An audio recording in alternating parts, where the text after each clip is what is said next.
Thank you, Niranjan.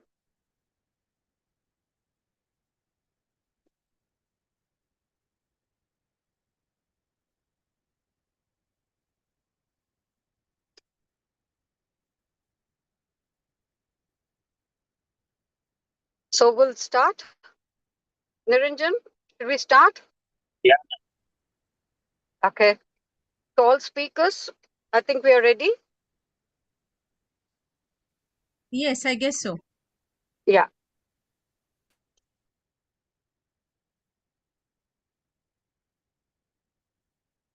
Good evening and a warm welcome to one and all.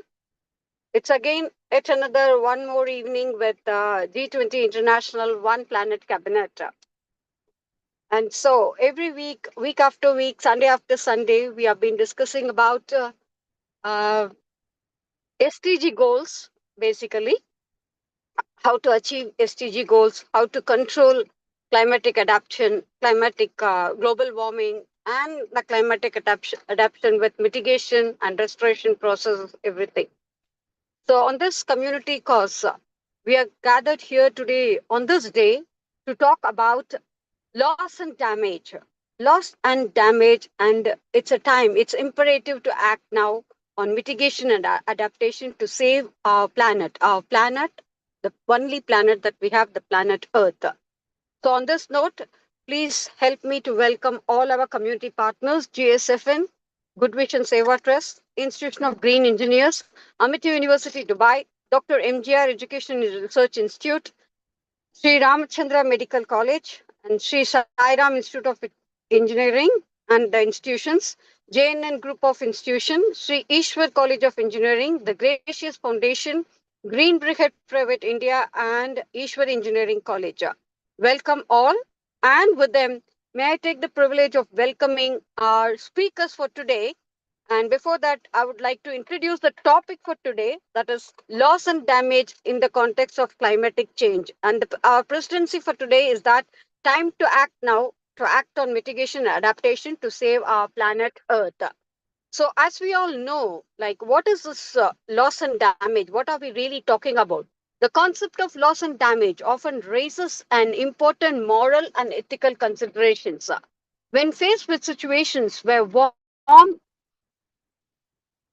and the harm and the damage has occurred and it is likely to occur, there may be a strong imperative to act. So when we say it's a moral imperative to act, what are things that we can act on is that how to prevent the harm. How to prevent the harm in situations where the harm or the damage is so imminent. There may be a moral obligation to take action to prevent or mitigate the harm. So when you do that process as a process, say we take audit reports and we just simulation goes on and we just study the reports. Where is this leads to the next step is that the restoration process, the restorative justice. When harm or damage has occurred, there may be a moral imperative to act and take steps to restore and repair the harm which has been caused. So on that note, who is going to do it? The answer is we. So the accountability passed on to us as individuals of this planet, as the inheritors of this planet, holding the individuals, not only the individual, into each individual cannot do a simple effort. So it should be a collective operation. When it comes to the collective operation, we take in charge or we take involvement of the organizations who are involved in it, accountable for the actions and the important aspect of addressing the loss and damage. So when it's done with the process of preventing the harm, restoration process, taking accountability as we, the stakeholders, with the compensation of providing the fair compensation to those who have suffered the loss and damage, could be the moral imperative in certain situations. When it is so, what are the damages are we talking about? We could be talking about environmental damage, we could be talking about human right violations, we could be talking about whole social injustice or any personal relationships in that aspect. So more into detail, we have got our eminent speakers who have gathered here on this stage to talk more about it, to deliberate more about it. So let me just take this opportunity to welcome all our eminent speaker delegates who are going to talk about the loss and damage in the context of climatic change. That's the deliberation one, which will be addressed by Dr. Elena Boswick. Welcome, ma'am. It's always a pleasure having you amidst us. Ms. Mona Saban, thank you for joining us. Mrs. Neha Bal. Thank you very much. Thank you very much. You're welcome. Welcome, Doctor. Welcome. Thank you. Thank you very much. Thank you. Thank you. Ms. Neha Ban and Dr. Divya KS. Moving ahead, like there are other pointers which have been taken for consideration, but nobody has opted for it. That is adaptation limits, a key point of understanding of this loss and damage. Probably one of the speaker will be covering these topics in their presentation. Losses and claims are disproportionately experienced in vulnerable developing countries. This point is going to be addressed in each and every presentation, I'm telling you. So loss and claims are disproportionately experienced in the vulnerably developing countries. And the fourth pointer, which is most favorite of all, is that future loss and damage will raise the increased global warming. That is, this will be addressed by Dr. Anjum Qureshi. Welcome, ma'am.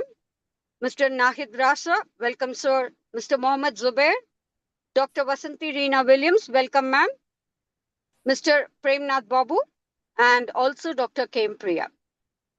Thank you. There's one mother pointer which is open to the floor, that is limitations to adaptation stopping to provide the protection against climatic impacts, and so that we will be able to conclude it with a summary.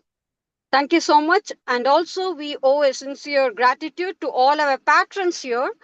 Shri Manoj Tangaraj sir, who was a former minister and present MLA, Dr. Valamati ma'am of GVST Trust, CEO of GVST Trust, Dr. Renuka Thakur, Dr. Ramesh Aijan, Dr. Vinod Shukla, Dr. C.R. Rennie Robin from Sairam Engineering College, Dr. Kadiravan from SRM Engineering College, Dr. Lakshman from Ishwar Engineering College, and Her Excellency Pelina Gurata from Gracious Foundation, Dr. Virginia Rivera, Dr. Piyush Pandit, Mahasada, and all from IIU, that is International Internship University, Dr. Mamta Chawla, Dr. Girish Sapra from Green Planet, Dr. Anju Sabharwal, Dr. Veena Williams, ma'am, Dr. Preeta George, Dr. Tanuja Balasubramaniam, and last but not the least, our favorites, Pius Niranjan, and also joining today in the accord,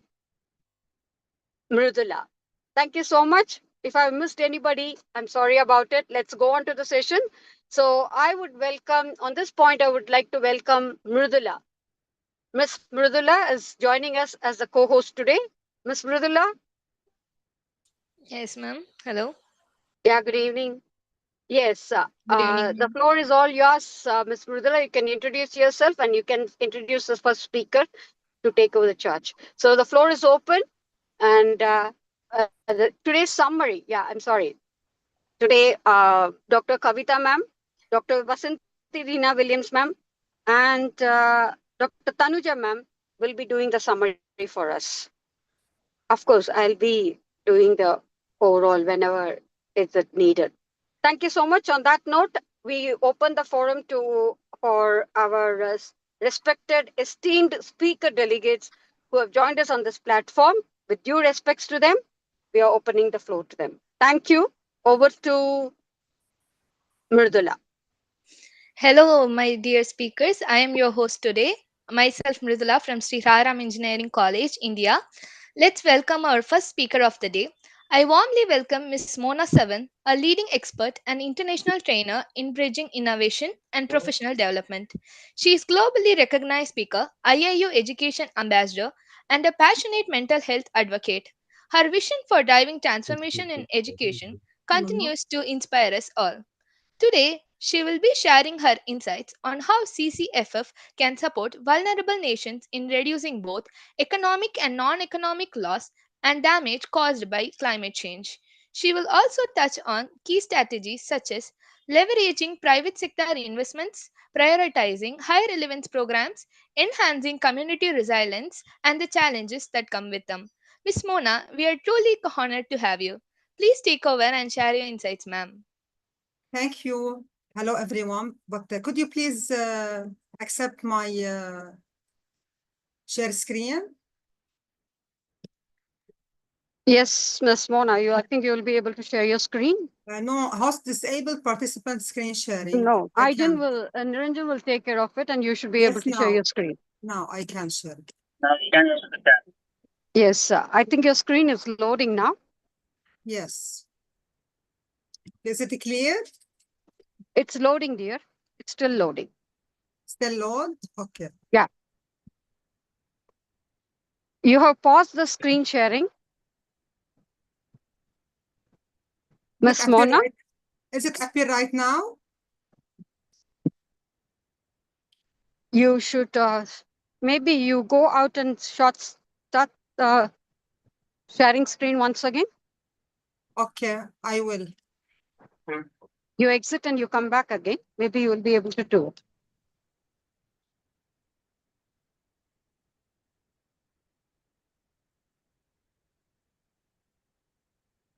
Is it clear right now? No, it's still showing paused screen sharing.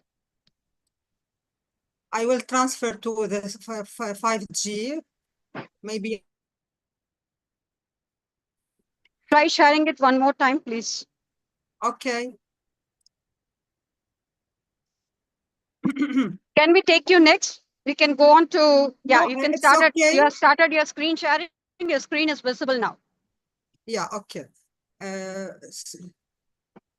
Okay, Please so go ahead. Thank you. yeah. Good morning, good afternoon, good evening, everyone. Today we'll be discussing a critical issue in the climate change discourse, loss and damage.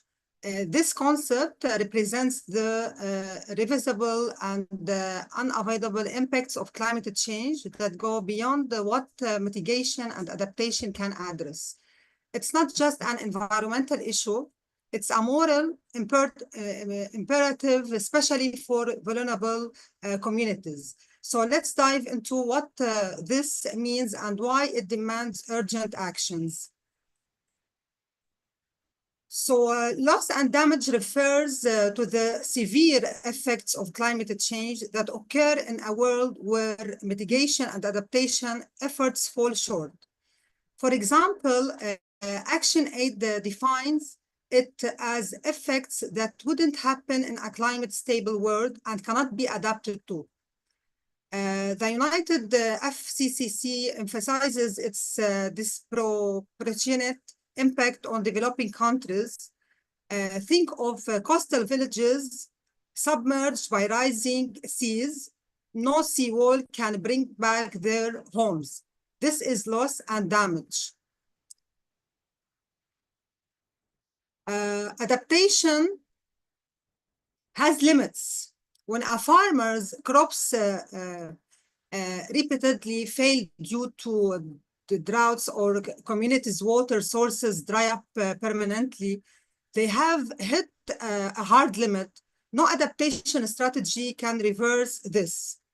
Scholars like Doe describe this as the point where risks become unbearable. These limits are why loss and damage requires separate attention beyond. So adaptation has limits. When a farmer's crops repeatedly fail due to droughts or communities' water source dry up permanently, they have hit a hard limit. It's the same. Okay.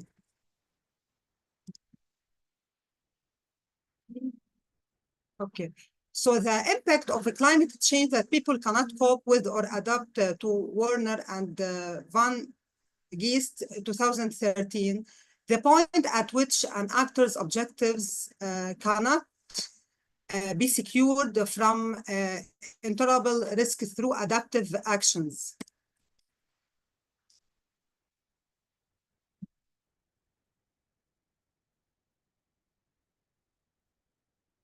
So let's clarify terms. Loss is irreversible, like extinct species.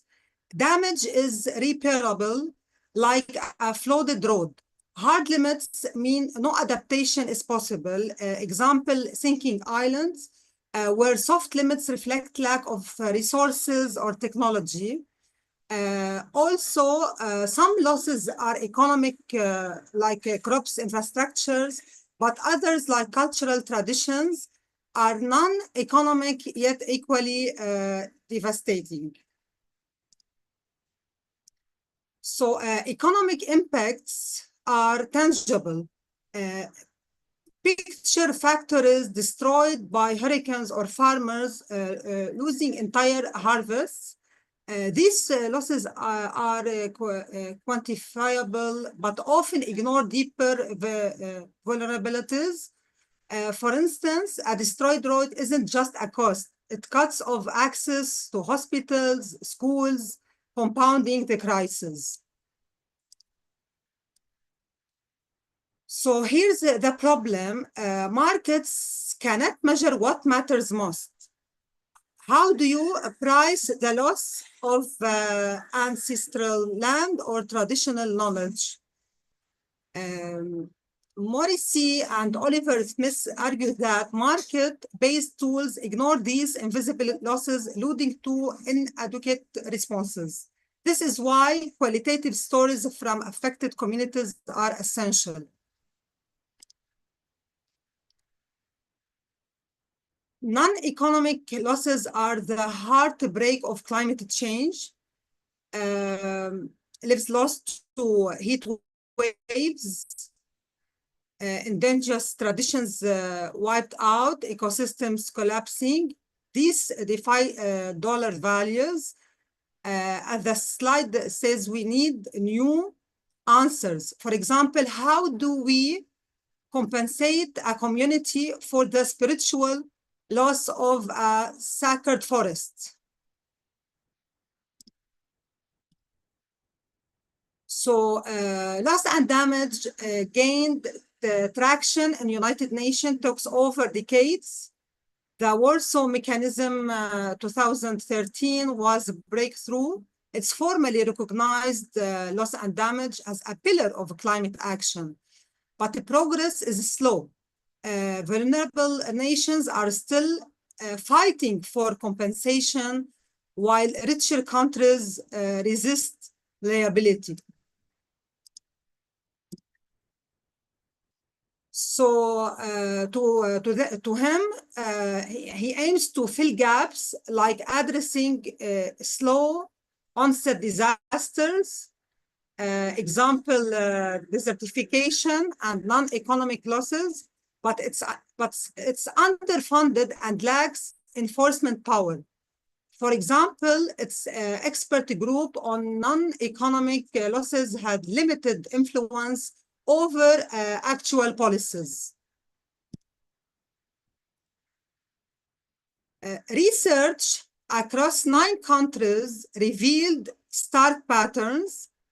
In Bangladesh, farmers sell assets to survive floods, a short-term fix that worsens long-term poverty. This is erosives adaptation. Elsewhere, hard limits are reached, like Pacific Islands relocating entire communities. So avoiding loss and damage, mitigation, adaptation, risk management, sustainable development, addressing residual loss and damage, risk management, risk transfer, risk retention, relief, and reconstruction. So we can't eliminate all loss and damage, but we can manage risks. Insurance helps, but who pays premiums for the poorest? Micro-insurance and regional risk pools are promising. Beyond finance, we need policies supporting migration as an adaptation strategy, like visa protections for climate refugees. The challenges abound. How do we prove climate change caused a specific disaster? Data is sparse in vulnerable regions and indirect impacts. Example, mental health are overlooked. without solving these, justice remain elusive. So in closing, loss and damage is the stark reality of climate injustice. It's about lives, cultures, ecosystems pushed beyond the breaking point. More responsibility depends action, finance, technology, transfer, and policy innovation. So the question isn't just how, but when. Thank you for listening. Thank you all. Thank you, Ms. Mona. That was really indeed a wonderful presentation where you almost covered all the points. I don't know what others are going to speak about. Well, I like what's the key takeaways from yours is the ethical framework that you were mentioning about emphasizing the importance of maximizing the overall well-being of minimizing the harm. And this framework, as it focuses on the importance of the moral rules and duties and the moral imperative to act in accordance with these principles without compromising on the, what I would say, ethics, that is virtual ethics, which emphasize the importance of character traits as guiding actions and decisions which are going to be taken not only as an individual, but also as the groups which are involved, and highlighting on the potential consequences of the action and the inaction when it comes to the losses that we are talking about, the climate related events, on slow onset events, and climatic change impacts, everything. Thank you, Ms. Mona. Quite comprehensive in detail, where the inputs have really covered overall. Sorry, we could not go in detail. Of course, there were quite a lot of things to discuss in detail. We do accept and we do agree with you. But since we have very less time and many speakers are waiting, so let's hear from them. And towards the end, again, we'll go back to your takeaways. Thank you, Ms. Mona. It was always a pleasure working with you. And it's wonderful having you here amidst us. Thank you. Thank you. Thank you. Yes, over to Ms. Mridula to welcome our next speaker, Dr. Elena Bostwick. Thank you very much. Good morning. Good day. Dr. Elena, yeah, Ms. Mona will welcome you first, and then we can. I'm sorry. Thank you very much. Thank you very much for the invitation. Good morning, good day, evening, respected Sirvedea Sycamore, scientists, university professors, experts in the world, ladies and gentlemen. I special thanks for invitation, Dr. Sirvedea Sycamore to be guest speaker, and I send my warm regards to the organizer of this important topic, loss, damage, is time to act. I will start my short lecture with the sentence, knowledge makes choice in life. Nothing great will be achieved without great people, and the person is great, and the determinant to become one, Charles de Gaulle.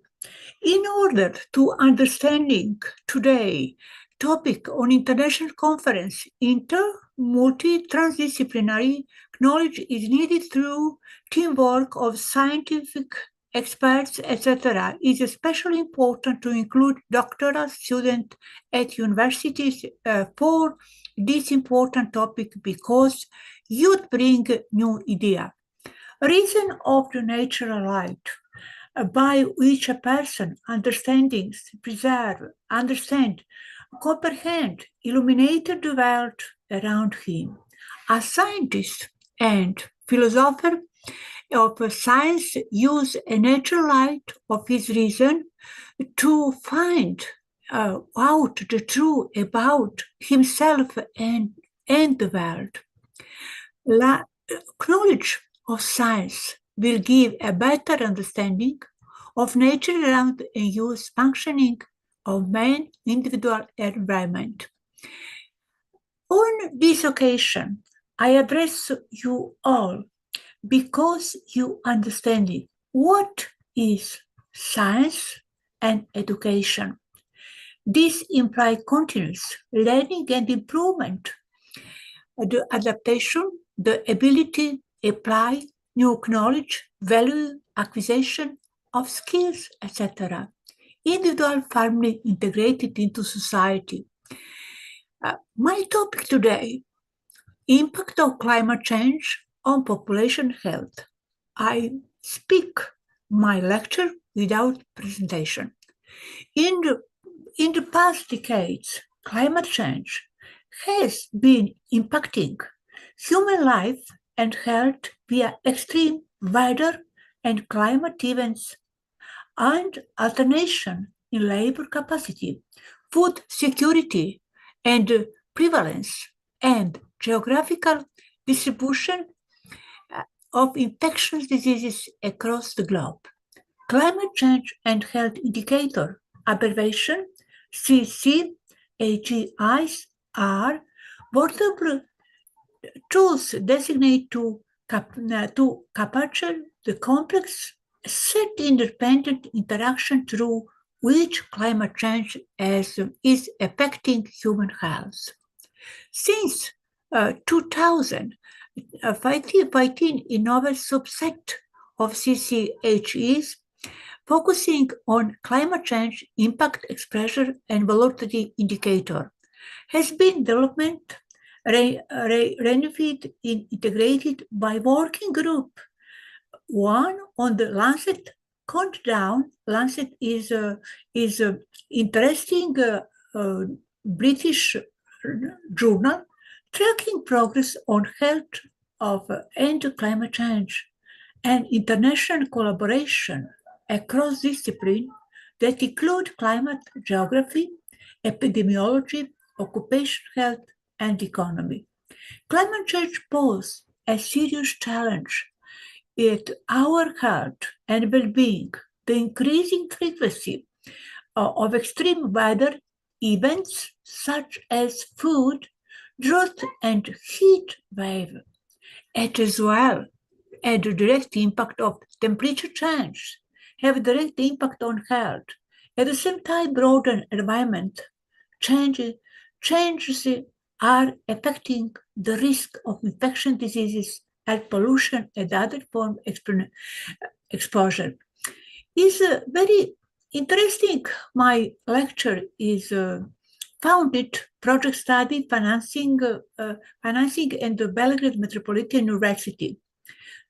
Summary lecture, description, results, and the conclusion.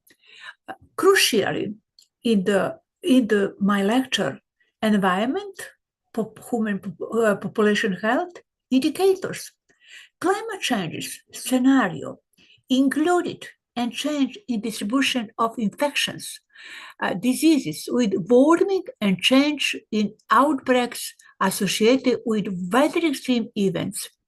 After floods, increased cases of leptospirosis, Campylobacter infection, and cryosporidosis are reported. Global warming affects water heating, raising the transmission of waterborne pathogens. Pathogen transmission by vector are particularly sensitive to climate change. They spend a good part of their life cycle, blood, host invertebrate. Interesting last years, pandemic coronavirus in the world, Nile virus, Zika virus, etc. Temperature, global average surface temperature increased by 0.6 Celsius. Celsius in problem change in intensity, frequency, and duration tropical cyclone and activity in increased extreme water level likely include. Water and climate however, despite occur locality, the need also feedback well climate and geochemistry. Agriculture and water research There is a big problem, agriculture security food, effective stream events, difference another immunological reaction. Climate change and infectious diseases, mosquitoes, vector-borne diseases, mosquitoes, malaria, much diseases and the mosquitoes factor. In the vector-borne diseases and ticks population, Iodis, Ricinity, etc. Conclusion my lecture. The global change that we are currently expressing haven't happened before. They include global climate change and variability change of composition of the atmosphere, use surface expansion on agricultural land and deforestation. Other change include an extension and in rural areas. Is a future problem climate change, health, much diseases, special public health. Thank you very much. Thank you very much for attention. Thank you very much, invitation, dear colleague. Thank you very much. Thank you very much. Thank you. Thank you. Thank you. Thank you, Dr. Alina. Thank That you. was quite comprehensive. I know, since you have talked about the climatic implications and the affectations, only thing is which we could take from you, the insight is that the ecosystem disruption. So the climatic driven ecosystem, which Yes. we are all living in our planet. If we don't control this climatic mitigation process, if you're not going to control this global warming, it can lead to the loss of carbon sinks, such as forests, and release the Yes. stored carbon into the atmosphere, which is going to be a biggest threat. We do agree with you on that. And also, leading it to who are the ones who are creating it is definitely we, the inmates of the planet. So the human mitigation and the conflict which is there, as the migration, the conflict can lead to the increased greenhouse gas emissions from human activities and with the use of fossil fuels and the energy transportation, etc. So definitely we will take more care on this. We should. And the potential for the loss of damage can definitely exacerbate the global warming with the key highlights as an urgent need of the mitigation adaptation efforts to reduce the green gas emissions and build resilience to the climate-related impacts. Thank you, Doctor. Thank you so much. Thanks for those insights. It is Thank you. always a great honor and privilege Thank you having very much. And we would always love to work with you. Thank you so much. And more to catch up with you towards the end when we summarize the whole thing in jam sessions. Thank you. Thank you, Dr. Alina. Thank you very much. So Thank you. next we'll be welcoming Ms. Neha Bain. I would request Mridula to welcome Ms. Neha as the next speaker. Thank you, Mridula. Thank you so much. Thank you, ma'am. I'm delighted to introduce Ms. Neha Bahin from the Royal American School, Abu Dhabi. With 8 years of experience as an HR professional and the past 4 years as an educator, she brings a unique blend of real-world insight and academic excellence. As a mathematics expert, ma'am has skillfully integrated analytical thinking and problem solving into climate education, empowering learners with both quantitative skills and climate conscious mindset. Today, she will address the adverse effect of loss and damage resulting from climate induced disasters such as sea level rise, extreme weather events, and prolonged droughts. Please go ahead, ma'am.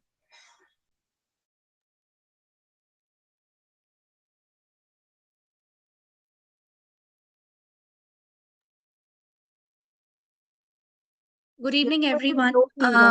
Yes. Good evening, all the esteemed guests for today's session, and thank you so much for inviting me for today's session to talk about the loss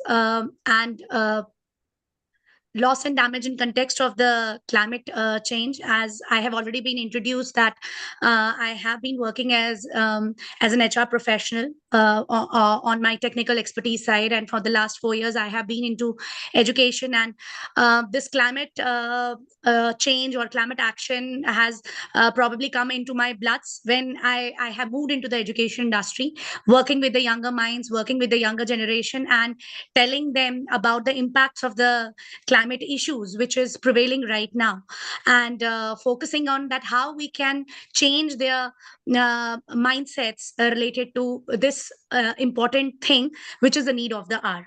It is not only about just learning in the schools, but learning beyond that so that they can become more responsible citizens of whatever the country they belong to. So if we talk about loss and damage, I think Mona has clearly shown about it, that loss and damage is concerned with the unavoidable and irreversible impacts of the climate crisis. And it was a 2023 analysis which was being found that from 2000 and 2019, the world suffered at least $2.8 trillion in loss and damage from climate change, costing around $16 million per hour. So we can analyze the impact of loss and damage that I think now, if it is not the time right now, then we will be losing more, and probably some sort of figures, because currently we are in 2025. So similar sort of figures will be shown if we cannot take the conscious decisions and the conscious efforts right now. So, considering the fact that loss and damage can be economical, can be non-economical, economical loss and damage is always related to quantifiable matters. Non-economical loss and damage is always considered in terms of health, psychological impacts, and everything. So, just as because we are talking around this loss and damage in context of the climate change, it came to me an example that we are living in that world wherein in one parts of the world there's a peace, and in another parts of the world there are still wars going on. And if we consider that loss and damage from that perspective, I think the figures will be more than what we are discussing right now. We can see that there are war zone areas wherein there is tremendous loss and damage happening in, be it environmental, be it social, be it economical, be it psychological. And if right now I am not questioning, but probably I want to know about the figures. But if we think on those matters of fact, that can we find out the data on the loss and damage currently happening around the world? I'm sure that probably we cannot find that. But that is the important issue with loss and damage policy currently. So these are the real life examples. If we talk about in terms of loss and damage in 2022, over 33 million people were affected, more than 1,700 deaths, and $30 billion in economic losses have been reported because of the floods which was happening in Pakistan in 2022. And it causes an unprecedented monsoon rains exacerbated by the climate change. And the consequences of it was that there was large scale displacement, loss of agricultural lands, and increase in poverty. And when it was being depicted, the in-depth analysis, it has caused nearly about destruction of 2 million homes and caused outbreaks of waterborne diseases such as cholera. And the economic recovery is estimated to take years, with an international aid being a crucial factor in rebuilding efforts. Similarly, if we talk about Tuvalu and small islands nations, it was an impact which was being held in because of the sea level rise. The impact was a loss of habitat land, saltwater intrusion in the freshwater sources, and forced mitigation. And the cause was that there was melting polar ice caps and thermal expansion of oceans. The consequences were that it was the risk for the entire nations becoming uninhabitable, loss of cultural identity under non-economic losses. And in-depth analysis, it was revealed that Tuvalu and Kiribati have initiated plans to relocate their populations, mitigating to New Zealand and Australia. Rising sea levels also threaten their existence. Tourism dependent economies, leading to financial distress. There is another case which was in 2021, which was Horn of Africa, drought and famine. It impacted nearly about 20 million people facing acute food insecurity. And the causes were recurrent droughts linked to the climate change, disrupting rainfall patterns. And consequences was, of course, a humanitarian crisis with malnutrition and mass mitigation. And the in-depth analysis, it causes devastated agriculture, forcing people to abandon their homes in search of food and water. And international aid agencies are still struggling to keep up with the growing demand for assistance. So, I mean to say that loss and damage is already happening, and the natural ecosystems are already being devastated. We can see that changes in the polar ice caps, mountains near to the mountains and equators, widespread loss and damage is being experienced through water-related extremes, and it is also impacting our water availability and food production. So currently, half of the world population lives with with the severe water scarcity for at least 1 month of the year. The agriculture sector is particularly vulnerable to the water-related loss and damage, with drought and floods causing losses in the yields. And this can be prevalent probably in India, probably once the monsoons will start. We can see that every year loss and damage is happening in the coastal parts of the India. And every year the same thing is like people are migrating to the other places. But if we talk about the data, that in terms of the data, that is there any data available that how much loss has been incurred and how they are being supported after once the monsoons are over? Still, there is a question mark on it. So if we talk about the impact on the health and well-being, of course, in the areas with low adaptive capacity, such as places without adequate water and sanitation, infrastructure, climate impacts, they cause great losses in the health and the life. Heat waves and wildfires have increased mortality and morbidity with vulnerable groups such as outdoor laborers, pregnant women, elderly people, and those with chronic healthcare conditions facing more severe impacts. And as the climate warms, there are negative impacts on mental health, including trauma experienced through climate extremes, as well as loss of livelihood and culture. And if we talk about in cities, it is not only limited that okay, where the cities are growing up or the infrastructure is building, they are also having loss and damage at their own levels. The people who are living in informal settlements bear the brunt of the climate impacts in cities and are deprived of adaptation investments that could reduce future loss and damage. And in cities, observed climate impacts cause cascading and compounding impacts, disrupting services and damaging the infrastructure. So these are some of the statistical data. I will not go into detail, but because there are some other speakers as well whom the time limit has to be given. So just a little bit of the data that as per the global economic impact between 2010 and 2019, the extreme weather events resulted in approximately $1.5 trillion in economic losses, a significant increase from $184 billion in the 1970s. So how much the gap has been there.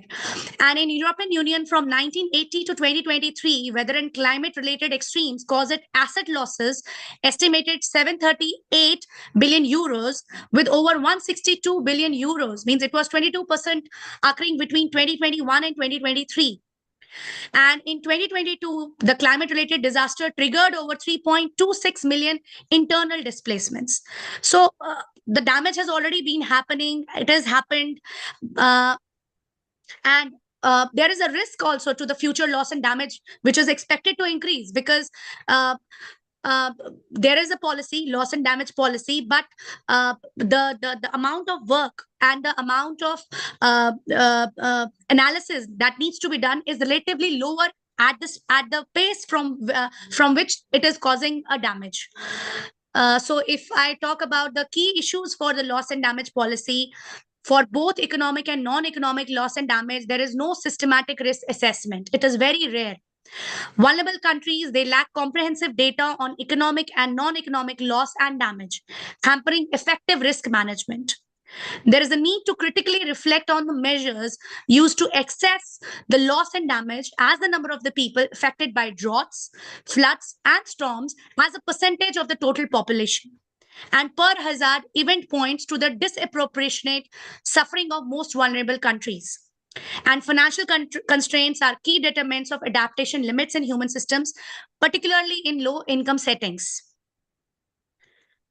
So, how we can minimize and address the loss and damage? There are three key, probably essential steps. The first one is to limit the loss and damage. Mitigation is essential to reduce the level of warming. All emissions avoided will contribute to averting loss and damage. This is particularly urgent as every degree of increased average temperature will have exponential impacts. Secondly, a transformative led adaptation is critical to effectively cope up with the consequences of the climate change and minimize the compounding risks. And the third is equitable social economic development is emphasized as a solution for reducing the potential for loss and damage.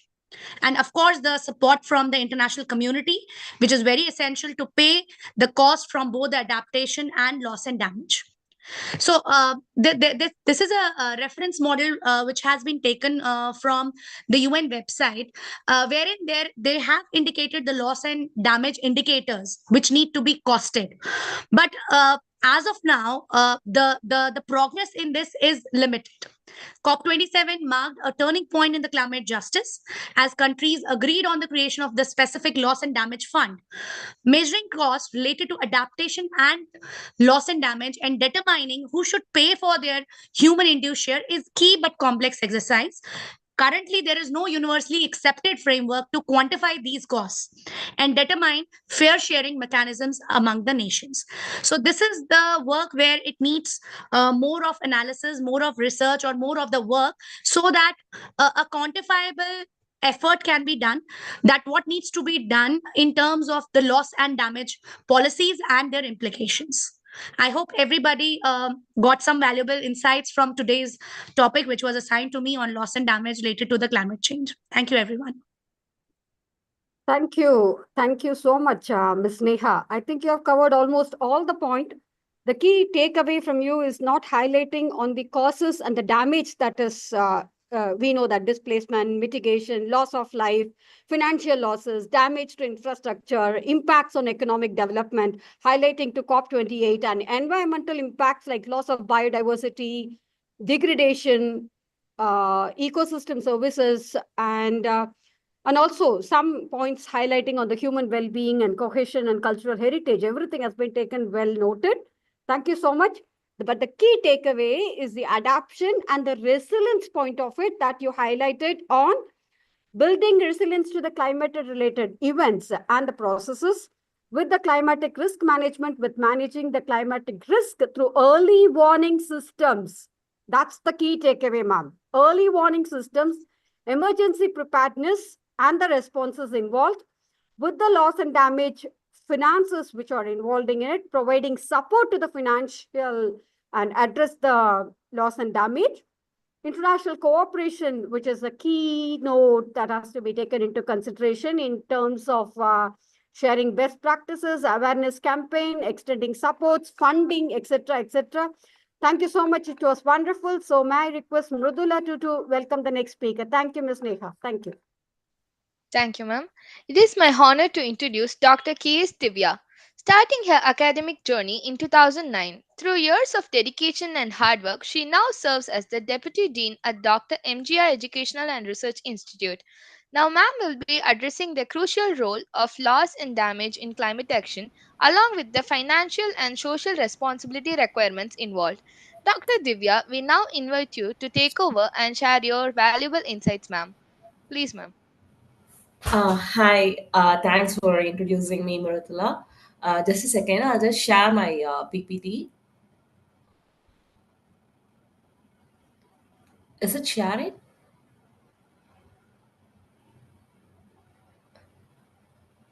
Is my screen is getting shared?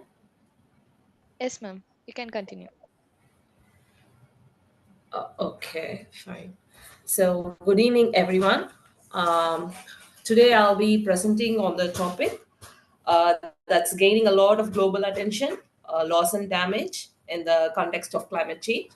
So, most of the time when we talk about climate change, we focus on two things: mitigation like cutting emissions and about adaptation, so which means adjusting to changes. But there is a third equally important part, the actual losses and irreversible damages happening now, especially in vulnerable countries. So these losses go beyond what can be fixed with adaptation, and that's what I want to explore with you all today. So, what is loss and damage, first of all?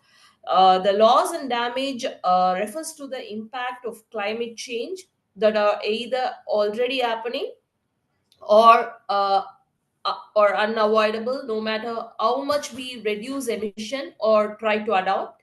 It's divided into two categories. So the first one is we have economic losses. So like when floods destroy the buildings, farms, or roads. So these are all measurable in money. And the second one is we have non-economic losses. So this is really hard to quantify, but equally painful, like loss of culture, lives, health, biodiversity, or even communities' identity. The key point is that these damages occur because climate change has already gone too far in some places. So we are not talking about what might happen, but what is already happening and in many cases can't be reversed. So the example of loss and damage, to make this real, let's look at a few examples from around the world. In small island nations like the Maldives, sea level rise is literally swallowing up the land. So that's land people have lived on for generations and lost forever. In Bangladesh, repeated cyclones not only destroy homes but leave people with nothing to return to.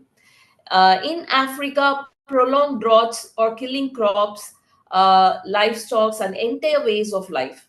Even in developed countries, wildfire in California or floods in Germany have shown us that no one is immune, although the poorest suffer the most. So these are not temporary damages, they are lasting or even permanent. So why it matters so much? So uh, so why should the global community care so much about loss or damage? Well, climate change doesn't affect everyone equally. Often it's the least responsible countries, those that emitted the least carbon, that are facing the worst impacts. Imagine a country that has contributed less than 1% of global emissions, but is now facing billions in losses because of floods and droughts. This raises issues of climate justice. It's not just about the environment, it's about equity, fairness, and responsibility. Richer countries have more resource to cope, while poorer nations are left to pick up the pieces, often without any help. So, to deal with this growing problem, different mechanisms have been proposed. So, some involve climate risk insurance, especially for farmers and coastal communities who face regular climate disasters. These are regional funds and global financial tools being developed to offer emergency relief and rebuilding support. So, another focus is on technical support, helping countries prepare for, respond to, and document the impacts of climate related events. But despite these mechanisms, there is gap between what is needed and what is actually available, especially for countries without a strong economy or political leverage. In 2013, the international community created the WASA International Mechanism, or WIM under the UNFCCC. This was the first big step to recognize loss and damage officially. The WIM has three main goals: improving understanding of what loss and damage actually includes, strengthening coordination among countries, experts, and communities, supporting developing countries through finance and capacity building. So, WIM is like a global framework that helps countries understand their vulnerabilities and seek solutions. But again, the major challenge has been translating this framework into real tangible action on the ground. In 2019, during COP25, the Santiago Network was created to provide more concrete help to countries facing loss and damage. Its main role is to act as a bridge between countries in need and organizations or experts who can help them. Think of it like a matchmaker. It connects those who are vulnerable with those who can provide technical support, research, and funding. While the idea is strong, there have been delays in implementation, and countries are still pushing to get it fully functional so that support reaches those who need it most. Now, a major breakthrough came during COP27 held in Egypt. After years of pressure, especially from developing nations and climate activists, the countries finally agreed to establish a dedicated loss and damage fund. This was a historic moment because it was the first time rich countries accepted the idea of compensating for the harm their emission have caused elsewhere. But the fight isn't over yet. There are still questions about who will contribute to this fund, how much, and how it will be managed. But at least now there is a foundation to build on. While the progress is encouraging, the road ahead is full of challenges. First, we need to secure sufficient and predictable funding for the new loss and damage fund. Then we have to decide how the money will be distributed. Will it go to the governments, local communities, or NGOs? Lastly, there's a problem of non economic losses. How do you put a value on cultural loss, mental health impacts, or the death of an ecosystem? These are not just policy issues, they touch on ethics, governance, and even international diplomacy. So, this is where both political will and global cooperation become crucial. So, to conclude, loss and damage is not just a technical term, it's a reality for millions of people. It represents the final cost of climate inaction and inequality. By acknowledging loss and damage, the world is finally recognizing that climate justice isn't optional, it's essential. It's about saying we hear you, we see your pain, and we will stand with you. Now it's time to turn those words into actions with fair policies, strong funding, and international solidarity. Thank you so much for your attention. I hope this session helped clarify why loss and damage is such a vital issue in the climate conversation. Thank you. Thank you. Thank you so much, ma'am. It's well presented and it's a really eye-opening session for all of us, and it's highly informative. And you have very well explained how the loss and damage in the context of climate change is associated to the negative impacts of this climate change as go beyond the ability of communities, nations, ecosystems to adapt. So this this topic, it gains prominence in this international climate negotiations, especially within the framework of United Nations Framework Convention on Climate Change, UNFCCC. It's really a complex issue. And the main key points for this is understanding the loss and damage and also role of vulnerable communities and financial mechanisms. So adaptation of how this loss versus this damage, and this legal and ethical dimensions discussed about how the surrounding loss and damage is responsible for the cost of climate change impacts and how should liability be determined. So finally, if you conclude that the issue of this loss and damage is really integral to this climate change debate, it encompasses this economic, ethical, and geopolitical complexities. And also it requires a balanced approach that not only it emphasizes the need for this financial support, but also it organizes this importance of adaptation and long-term solutions. So really, it's a very wonderful topic. Thank you so much, ma'am.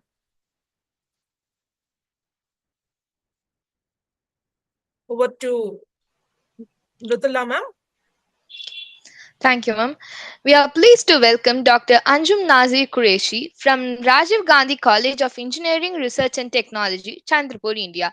She is a certified life coach, motivational speaker, and meditation trainer with deep expertise in IoT and AI technologies.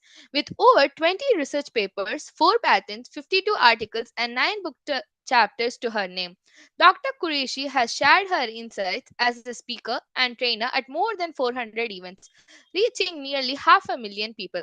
Today, she will speak on the potential threats of food security and economic damage across various sectors as a result of climate change and related disasters. Dr. Qureshi, we now invite you to share your insights, ma'am.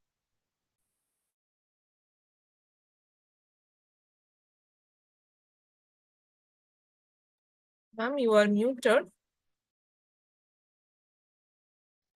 Hope the screen is visible.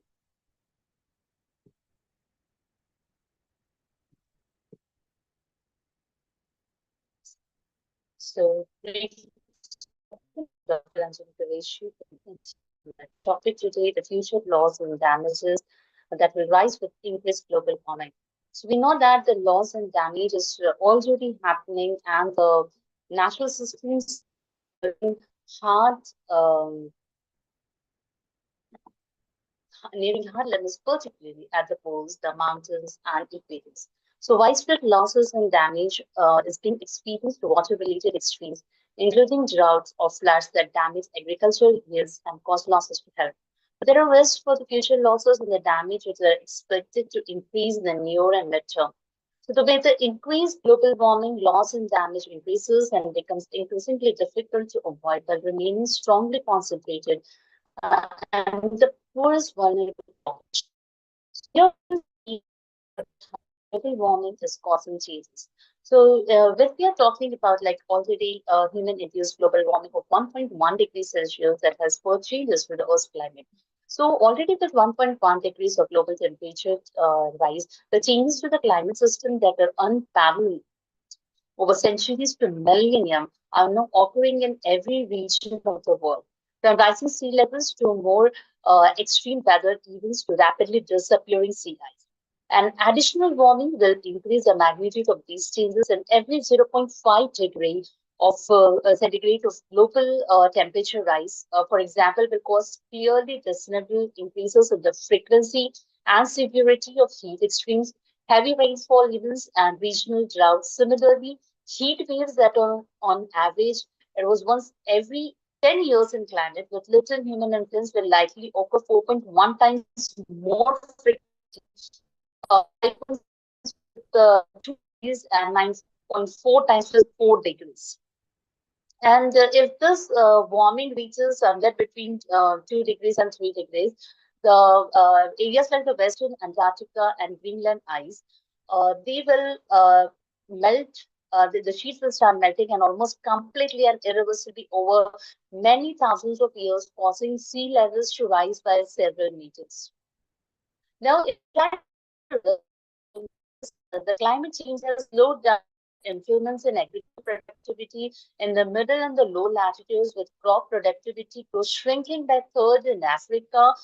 Since 1961 and since 2008, extreme floods and storms have forced over 20 million from their homes every year. And every fraction of a degree of warming will intensify the stress, and even limiting global temperature rise to 1.5 degrees is not safe for all. And at this level of warming, for example, 950 million people across the world's dry lands will experience water stress, heat stress, and desertification, while the share of the global population exposed to flooding will rise by 24%.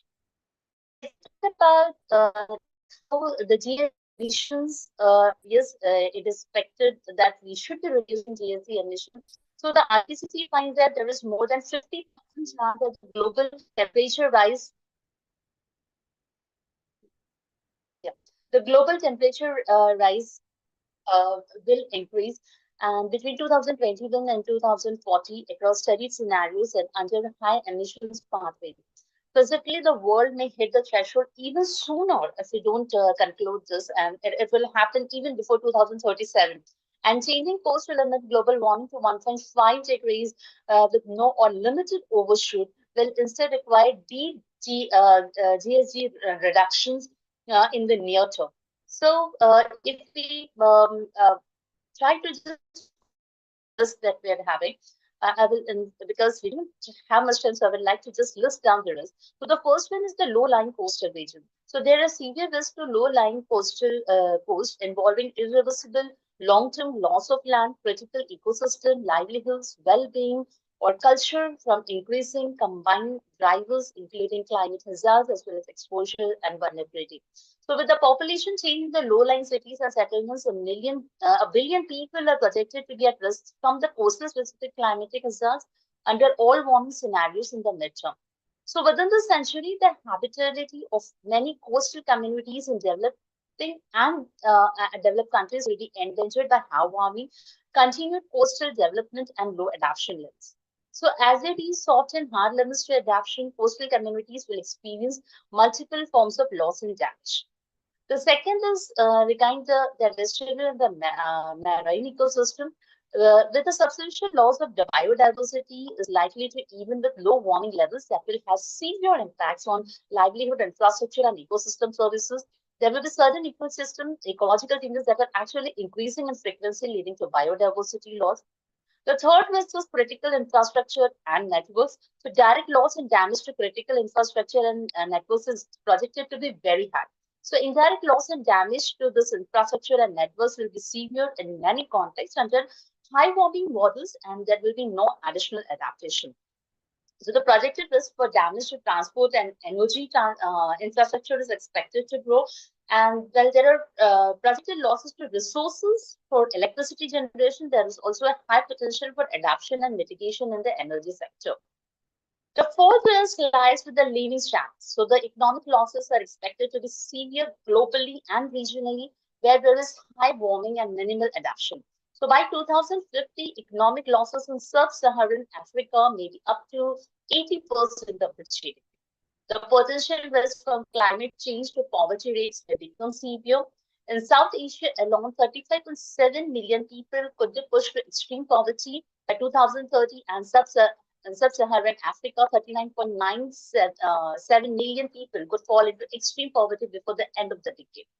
So livelihood will face severe losses and damage even at low warming levels, when there is high vulnerability and low adaptation. So this could result in enormous losses and damage, where about 62% of the population are currently employed in climate-sensitive sectors, as well as in South Asia, with 40% of the population are currently employed in agriculture. So the income inequality is expected to increase. Then the fifth risk is regarding the human health, which is the most important one. By 2050, projected climate change could lead to an excess of around 2.5 million deaths because of the heat. 94,000 primarily in Asia and the high-income countries. Childhood undernutrition, where 85,000 primarily in Africa and Asia.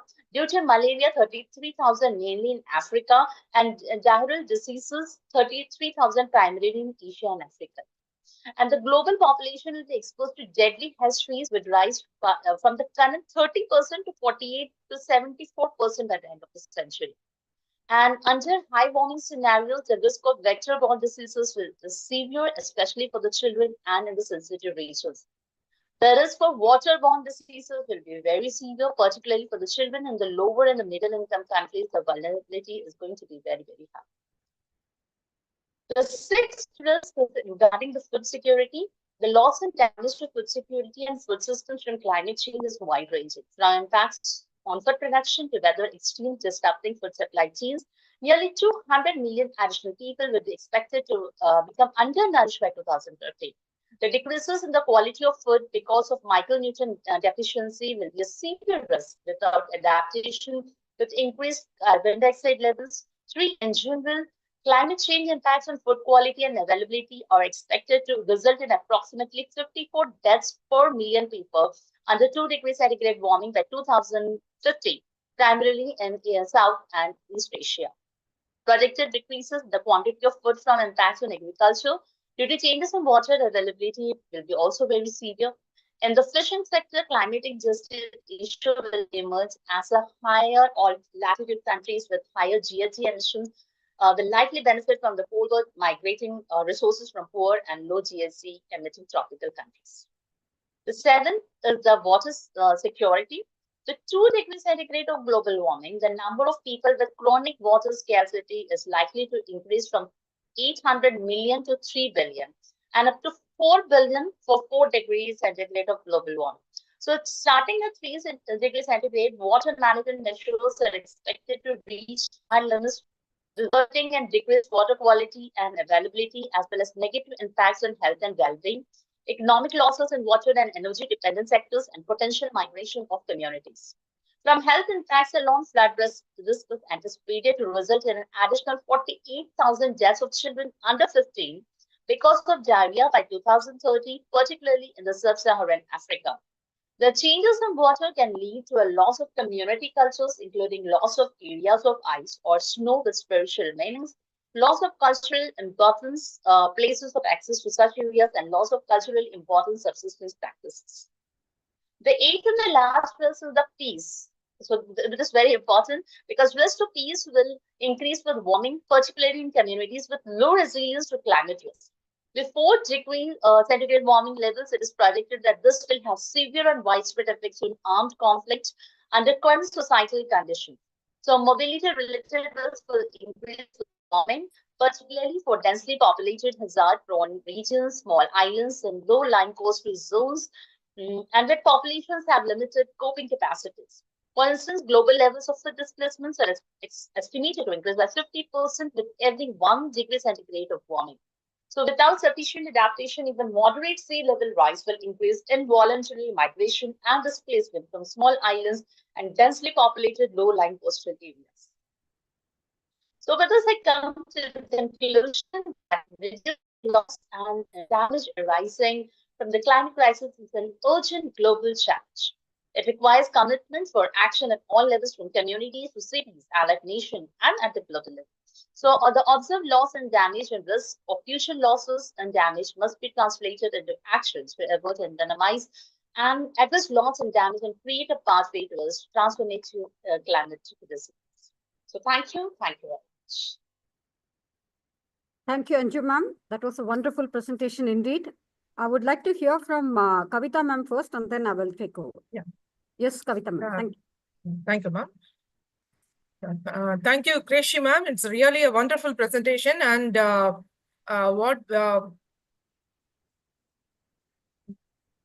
so you have well explained about the human-induced global warming of how it is 1.1 degrees Celsius has spurred the changes to the Earth's climate that are unprecedented in this human history. Well explained. And also, you have the way you have given about the points, that is climate impacts on the people and ecosystems, or it is more widespread than the expected, and future risk will escalate rapidly with every fraction of degree of warming. It was really well explained, ma'am. Thank you.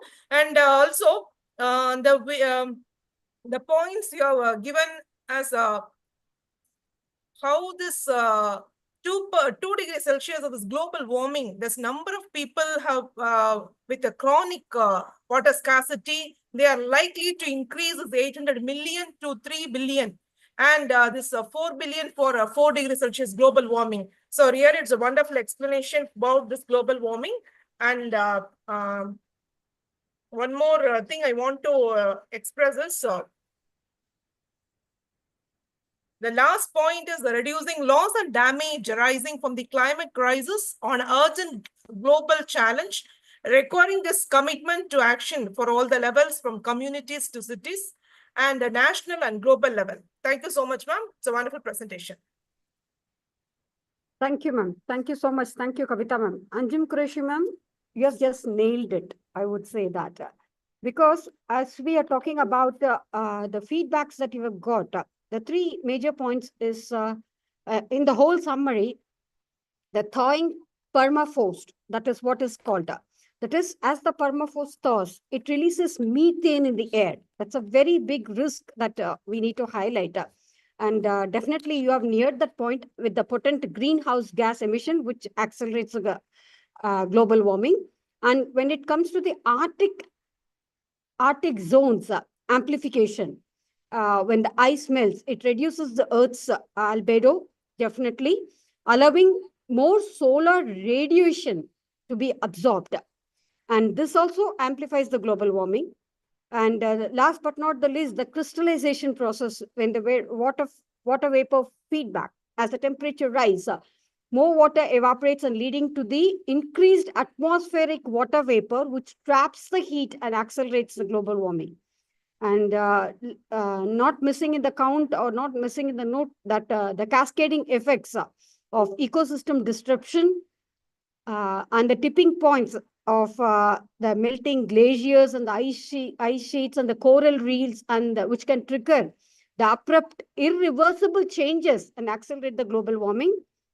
And last but not the least, who are victimized? The humans are victimized, right? So that also you have taken it to your mention. Definitely, we will all put together hands together to control this, definitely taking into account of all these points. There are a few more which I would like to add, but since there are more speakers who are waiting, we will take it up in the jam session, definitely. Thank you, ma'am.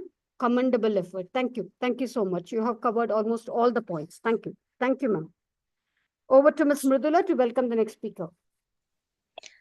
I am pleased to welcome Dr. Vasanthi Reena Williams from Vidya Vikas Institute of Engineering and Technology, Mysore, India.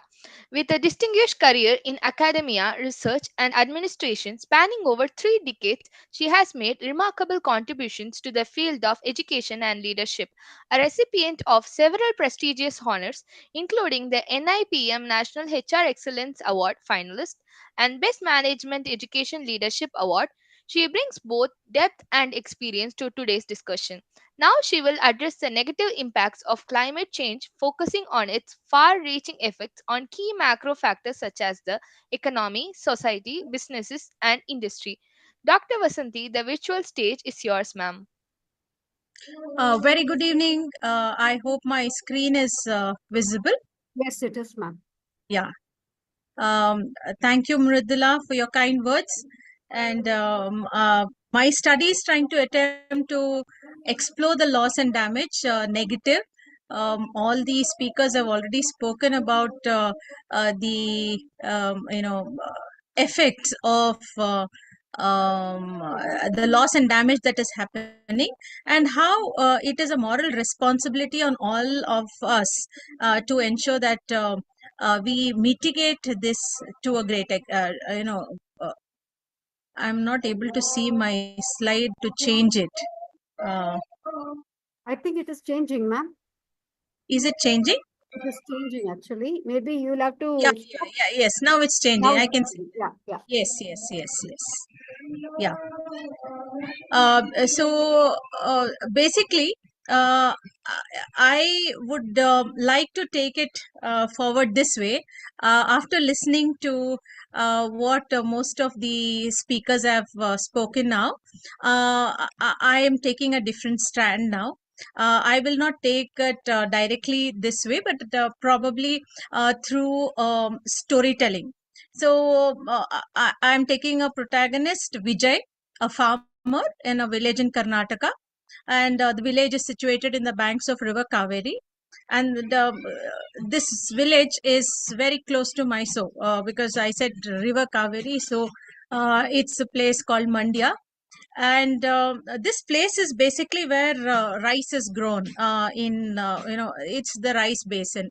And since they have this water facility, or since it is situated, the village is situated in the banks of this river, it's always been profitable for the villages, and since you can say for a lot of generations.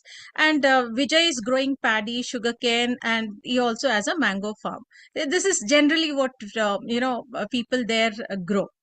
Now, what we see since the year 2023, there was it's not that it happened just in 2023, it has been happening, but in the year 2023 there was a outburst because there was less rains that made the climate excessively very humid. And I just went through a lot of news reports from across the globe, and also a lot of literature review before I prepared this. So um, uh, what has happened is it also it affected the harvesting, that is the production went down, and it also affected flowering in mango trees, leading to low production that year. Following this, let's say Vijay, he decided to grow tomatoes, plantains, and sugarcane. But then what happened was there was insistent rain, so much of rains that the crops all got damaged.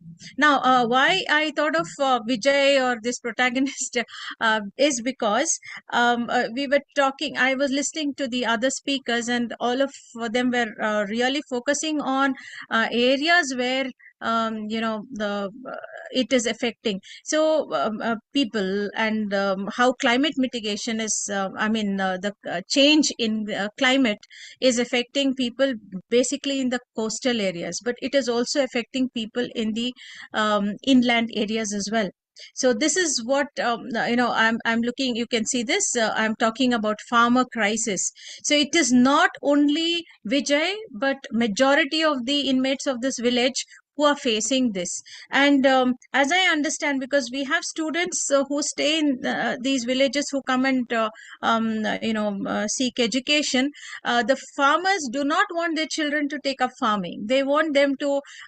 They feel that this is a very high risk profession, and their children should be working in corporates or something else other than farming. So this is about the farmer crisis.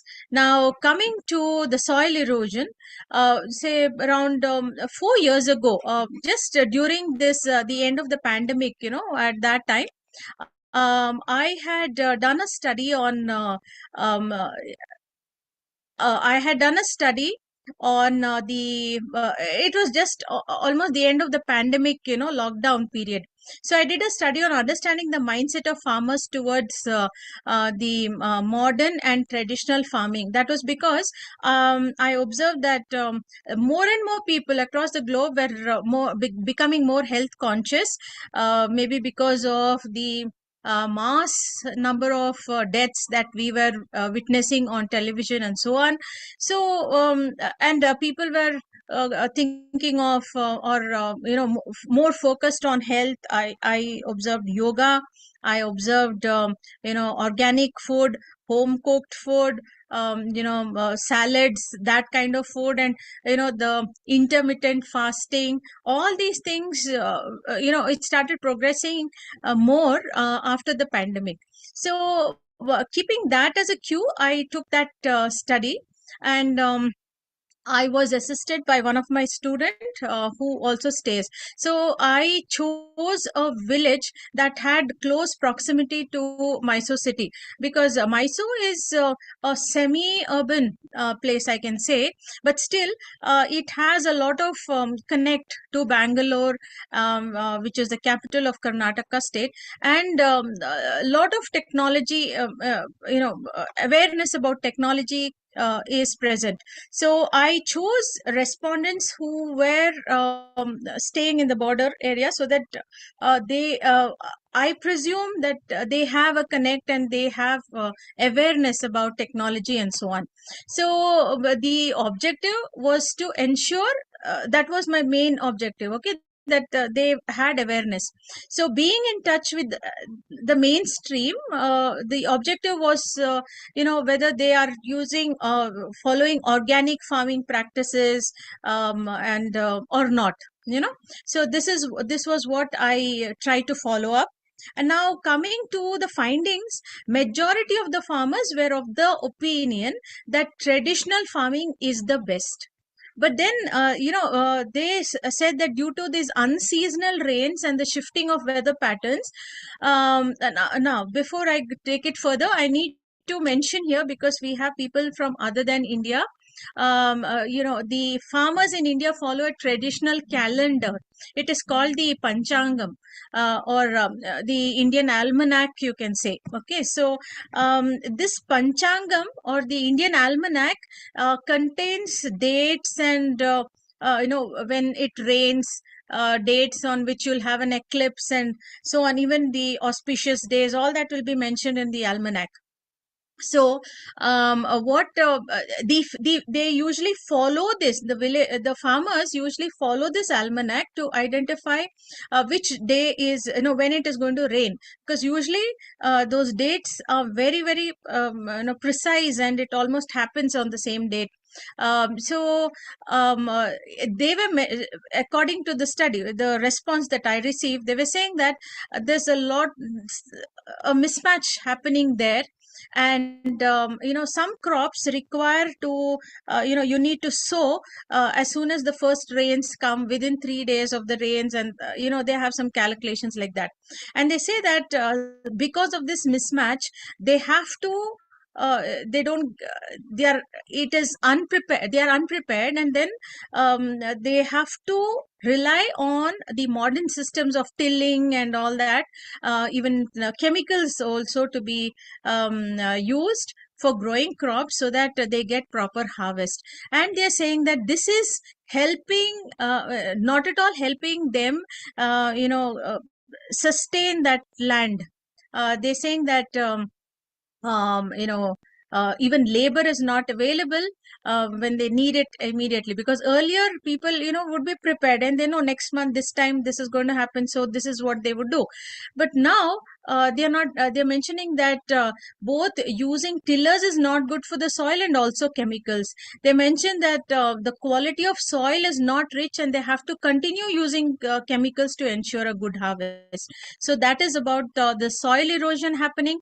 And then the part C, supply chain and inventory. Here, when these raw materials sourced, I'm just connecting, okay? So when the raw materials sourced from farms do not reach the industries in sufficient quantities, the production gets affected. And this supply chain gets affected, leading to a deficient supply of raw materials. And then again, that is linked to increase in cost of production, which in turn at the macro level affects the population. That is the economic, social, and businesses, industries, all that gets affected. So therefore, with the increase in this global warming, there is bound to be increase in losses and damage to crops, which will in turn affect the farming community. Now I'm going to the so this is basically what overall study that I just wanted to present my findings. Now of the studies that I did, I found these two studies that you can see on the screen very promising. Almost all the studies had similar findings. The first one done by Dr. Harshad Prajapati and his team. Here he speaks about climate change not only affecting crops but it also affects shifts in pest and disease dynamics.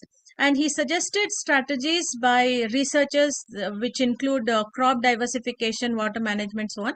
The same thing has been mentioned by Yuan and his team. But here, interestingly, he has not just given suggestions, but he has also, provided solutions to, helping this out. He talks about, so this is what his suggestion is. So he says that he talks about 3 types of solutions. One is a short-term solution, a mid-term solution, and a long-term solution. So he's talking about smart agriculture management, innovative agriculture solutions, and adaptive management strategies, which he suggests could help in mitigating these losses.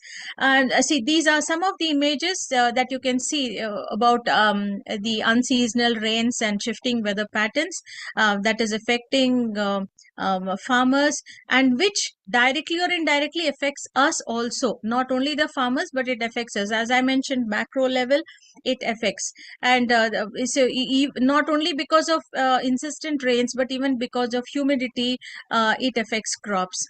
This is a image of the Panchangam I was mentioning. This is for the benefit of those who are not very familiar with the Indian system. This is followed across India by all farmers. This is how our calendar is, not generally with numbers, but it contains a lot of information. Yeah, these are, as I said, I went through a lot of reports as well. And this is one report which happened in Telangana, where crops were damaged. Over 20,000 acres was affected. And as you can see, these are papaya trees which are damaged, with the papaya, the fruit all fallen. So you can imagine how it must have affected the farmers. And see, this is another one. This is from not from India, but from across the globe, which I have collected. And here also it is mentioned how drought and climate change, 10% of 2022 crops were lost. And then here, this is about the global climate change impact on crops expected within 10 years. NASA did this study, and they predict that there'll be a decrease in corn yield as projected to occur in 2071 if we continue to be the same way.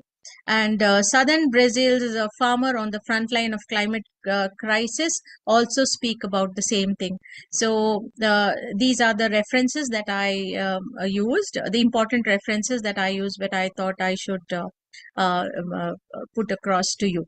So these are, with the speakers present here, born before to 2000, would be able to relate when I say that earlier every house had a small garden patch. A small kitchen garden was made available. But however, now all that seems to be disappearing.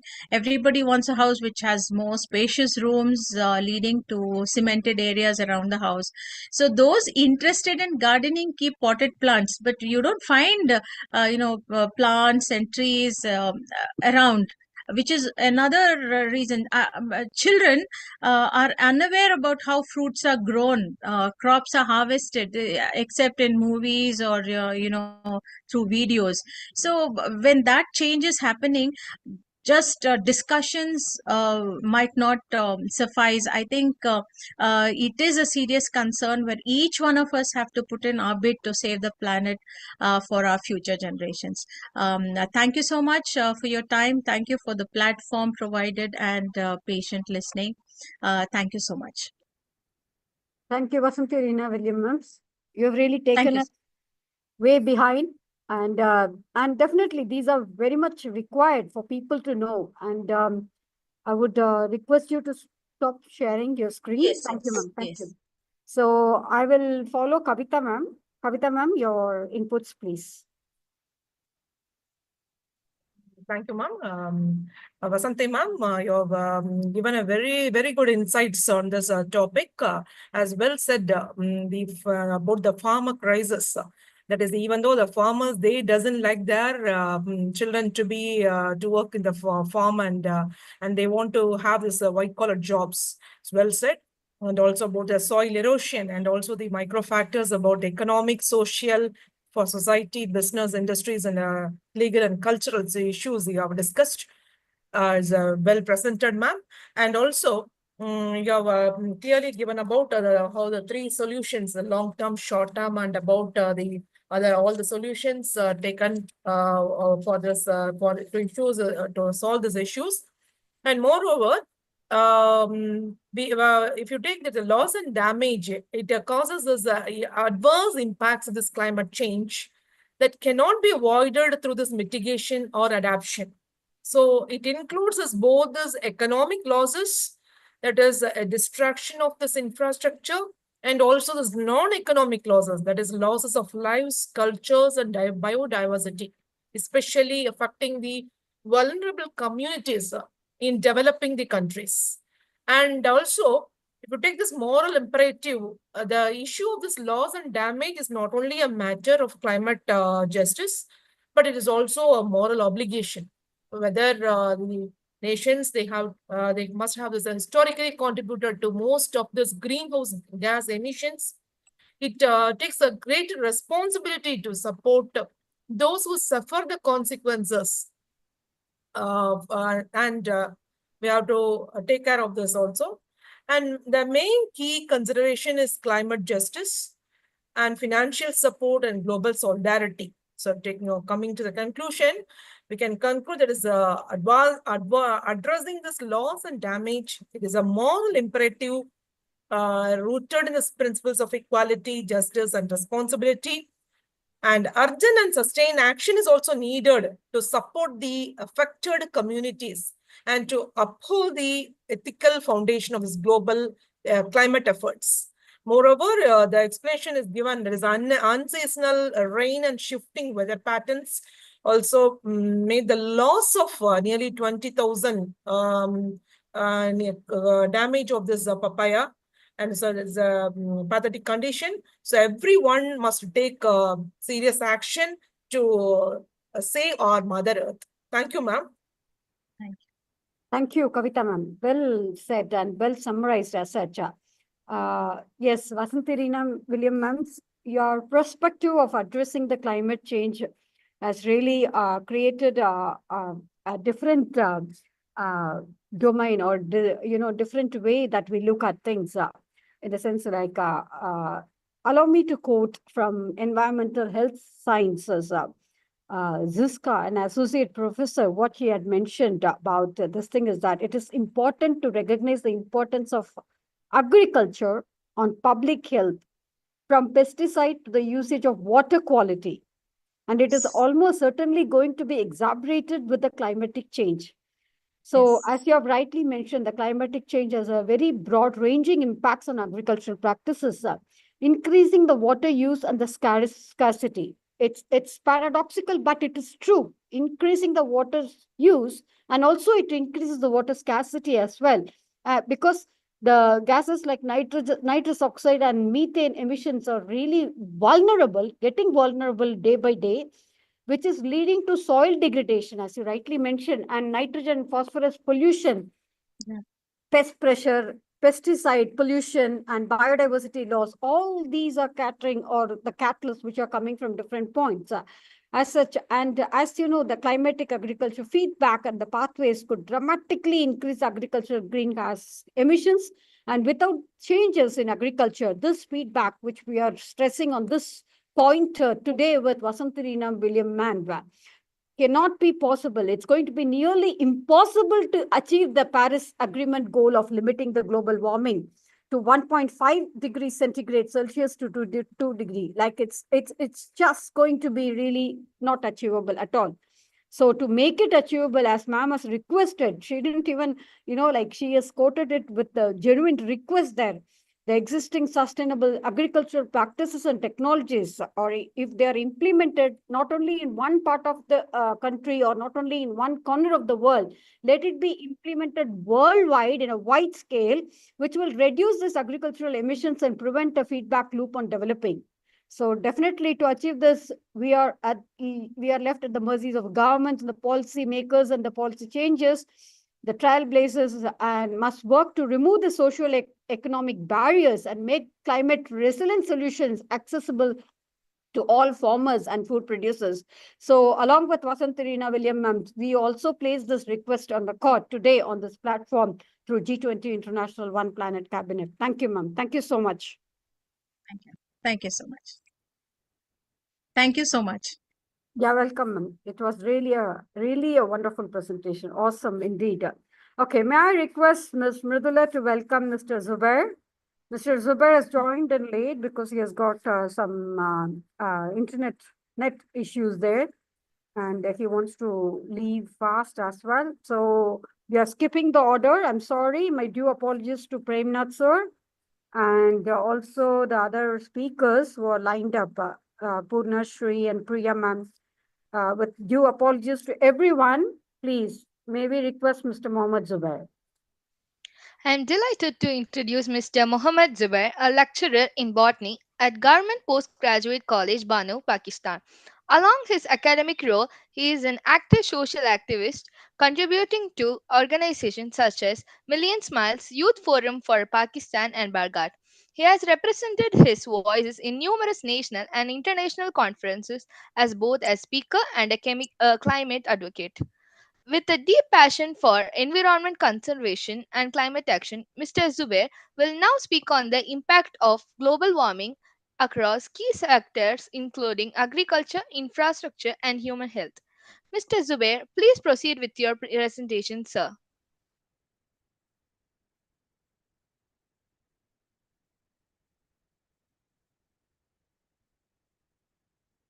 You're muted. Mr. Zubair, you're muted. Okay, am I audible to you? Yes. Okay, greetings to all of you. This is Mohammad Zubair. I belong to Pakistan and I'm lecturer. So my topic is about disasters and the losses due to climate change. So as we all know that climate change has very negative effects and it has very adverse effects on the biodiversity and storms, floods, and there may be some other negative aspects. So how to overcome these changes and how to make sustainable development. So for this, we can use different strategies and remedies. As we know that here in Pakistan, mostly floods and the rainfall patterns are changed year after years. As we can see that the agriculture pattern is also changed. For example, the wheat and other crops growing seasons is changed. Now we are observing a very hot season over here in April. But we know that in 2010 and 10 or 15 years ago, in March and April, we were using no fans, and here we have very cool environment and very cool and pleasant weather in March and April. But nowadays we are facing a very hot season and very heat shocks. So this is all due to climate change, and these are the negative aspects of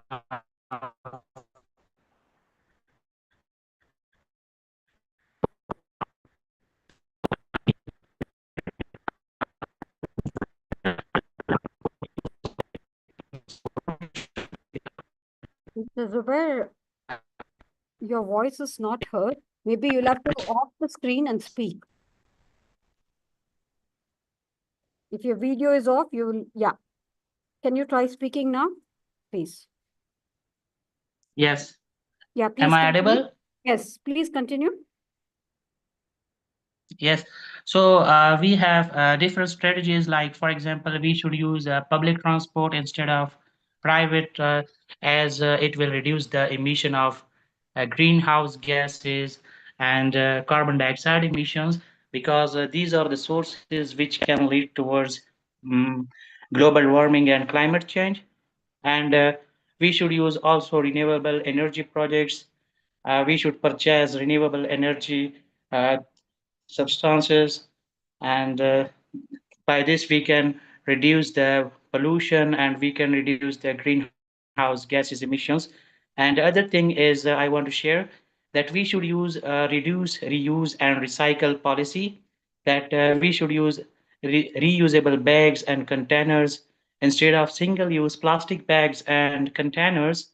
We have to opt reusable alternatives. So by this way, we can reduce the adverse effects of climate change.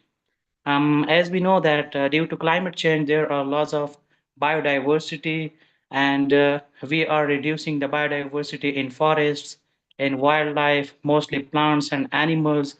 Like, for example, due to climate change, there are adverse effect of melting of glaciers, and due to the glaciers, we are losing the polar bears and some other animals, and mostly biodiversity.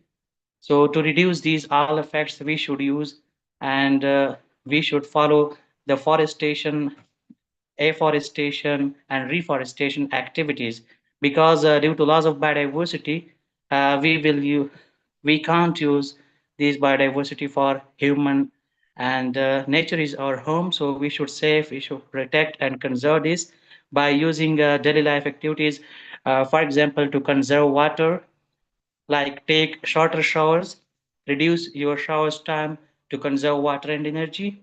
And for example, we have to fix leaks, where whenever we are using in daily life routine toilets, or to avoid wasting water, use water efficient appliances. So these all are very important for reducing climate change activities. Thank you, Mr. Zubair. Thank you so It's much. quite thoughtful, and we definitely will make a note of exactly what you have mentioned about how to conserve it Yes. on a household factor, like in sort of, well, these are also to be taken into account. Well, we are taking into consideration exactly what you have mentioned. Moving ahead, thank you so much. Thanks for your participation. May we request Ms. Mridula to welcome the next speaker, please. Dr. Okay, K. thank you so much. Dr. K. M. Priya is a respected academic and environmental advocate from Sri Ishwar College of Engineering. With a strong commitment to sustainability and climate action, she brings a wealth of knowledge in environmental science and engineering. Today, she will be speaking on the critical topic of loss and damage in the context of climate change, shedding light on the environment, social, and economic impacts faced by vulnerable communities. Through her talk, she aims to highlight the importance of equitable solutions, strengthen resilience efforts, and encourage global collaboration to effectively address these climate changes. Let's hear from Dr. Priya's perspective. Please, ma'am. Yeah, thank you, Mridula. That was a very nice introduction about Dr. Priya. Dr. Priya, Dr. Priya. Hello, ma'am. Yeah, I'm online, ma'am. I'm online. Thank you for your welcome, ma'am, Mridula, ma'am. Greetings of the day to everyone present here, ma'am. Am I audible to everyone, ma'am? You are, ma'am. Kavita will do the summary for Dr. Priya, following which we'll be calling Purnashri, the student. Okay? Can I proceed, ma'am? Thank you. Please. Yes. And it's a pleasure to be here today and to speak on the topic that is no longer just an academic concern, but it lives the reality for millions of years. That is, future losses and damages can rise with increased global warming. It's really an important thing to be noted, because let me begin with a simple question to the audience. What if your hometown disappeared underwater within your lifetime? This isn't a scientific fiction scenario. It is the real fear of people in countries like Maldives, Tuvalu, Bangladesh, where rising sea levels threaten to erase entire communities from the map. It's really a serious issue to be noted, because global warming, we need not say that it is going to come. If you do this, it will come. We need not threaten people like this, because it already exists. It is here. It is already here. And every fraction of a degree in temperature rise multiplies the cost we pay in human suffering, economic damage, and environmental degradation. Yes, of course, every advancement, I'm very sorry to say this, but every advancement in the field of science and technology, one step if we go forward, so some 10 steps we are falling back, falling down, because in the context of environmental changes and the destroys and damages happening to the human community. So let me share three powerful angles of this reality. So first and foremost thing is economic and infrastructure damage. So so many advancements we are seeing every day. We are seeing through the science. In 2023, Hurricane Otis struck Mexico with shocking intensity, jumping from a tropical storm to a category of 5 hurricane in less than 24 hours. A phenomenon fueled by unusually warm ocean waters. Damage, can you imagine what the damage rate is? Over $15 billion in losses. Now imagine a scale of such disasters if temperature raised with 2 degrees Celsius or more than that. we are not just talking about hurricanes, it is also droughts wiping out harvest, because one end of the country, one end of the world is facing flood, and the other end is facing drought simultaneously. So it wipes out harvest, floods washing away the roads, wildfires consuming the towns in minutes. Of course, these three are the raising issues: droughts, floods, and wildfires. Because this is one thing, first thing. And the second thing, what I'm going to tell you is non-economic irreplaceable losses. Have you ever seen the photos of this Great Barrier Reef turning boss white from coral bleaching? It's not just beautiful marine life giant, it's a whole ecosystem collapsing. Also, traditional communities in the Arctic region are also losing their hunting grounds as the ice melts. Sea level rises because of the global warming in one area. Ice glaciers are also melting down. That is why the sea level is rising. So when the ice glaciers melt, the animals and the other living organisms in the area are also getting demolished. They are becoming extinct. These are the losses we can't rebuild with money. They're about identity, culture, and belonging. And another thing, when talking about this, I have to quote the other thing also, culture. Because of this cultural changes also, we are updating ourselves every day. Like the cultural diversity is also there. Because of that, we are trying to uplift we are trying to develop our lifestyle. We are changing our lifestyle, and because of that, many things, many damages are caused for our future. We have to admit this. All of us, no discrimination. All of us have to agree this. And the next thing I have to talk about is humanitarian and social costs. That is, according to the World Bank, climate change could push over 100 million people into poverty by 2030. That is what it states. It's a shocking thing. We are talking about children missing school because their families were displaced by floods, parents walking in miles in search of clean water as droughts drying up the rivers. So all these are happening in one end or the other end. We are in a sophisticated place and we are living our life. But in one place, sometimes we listen to the news, like this is happening there, that is happening there, this type of crucial thing is happening. Like that, we'll be listening to the news, and for 1 day or 2 days, we would be thinking about it, and we think of changing our lifestyle also. Hereafter, at least we have to do this. Hereafter, at least we have to follow this. Like that, we'll try to take some resolutions, but within 1 or 2 days or 1 week or 10 days, we'll be forgetting that. And of course, our life should move on, our business, our lifestyle, everything wants us to get changed. That is our own lifestyle. We have to move on to our own lifestyle. So that is why we are not taking any steps we are not coming forward to change things, to set things right in their right position. So climate change is not just melting ice, it is breaking lives of many things, many organisms, many living beings.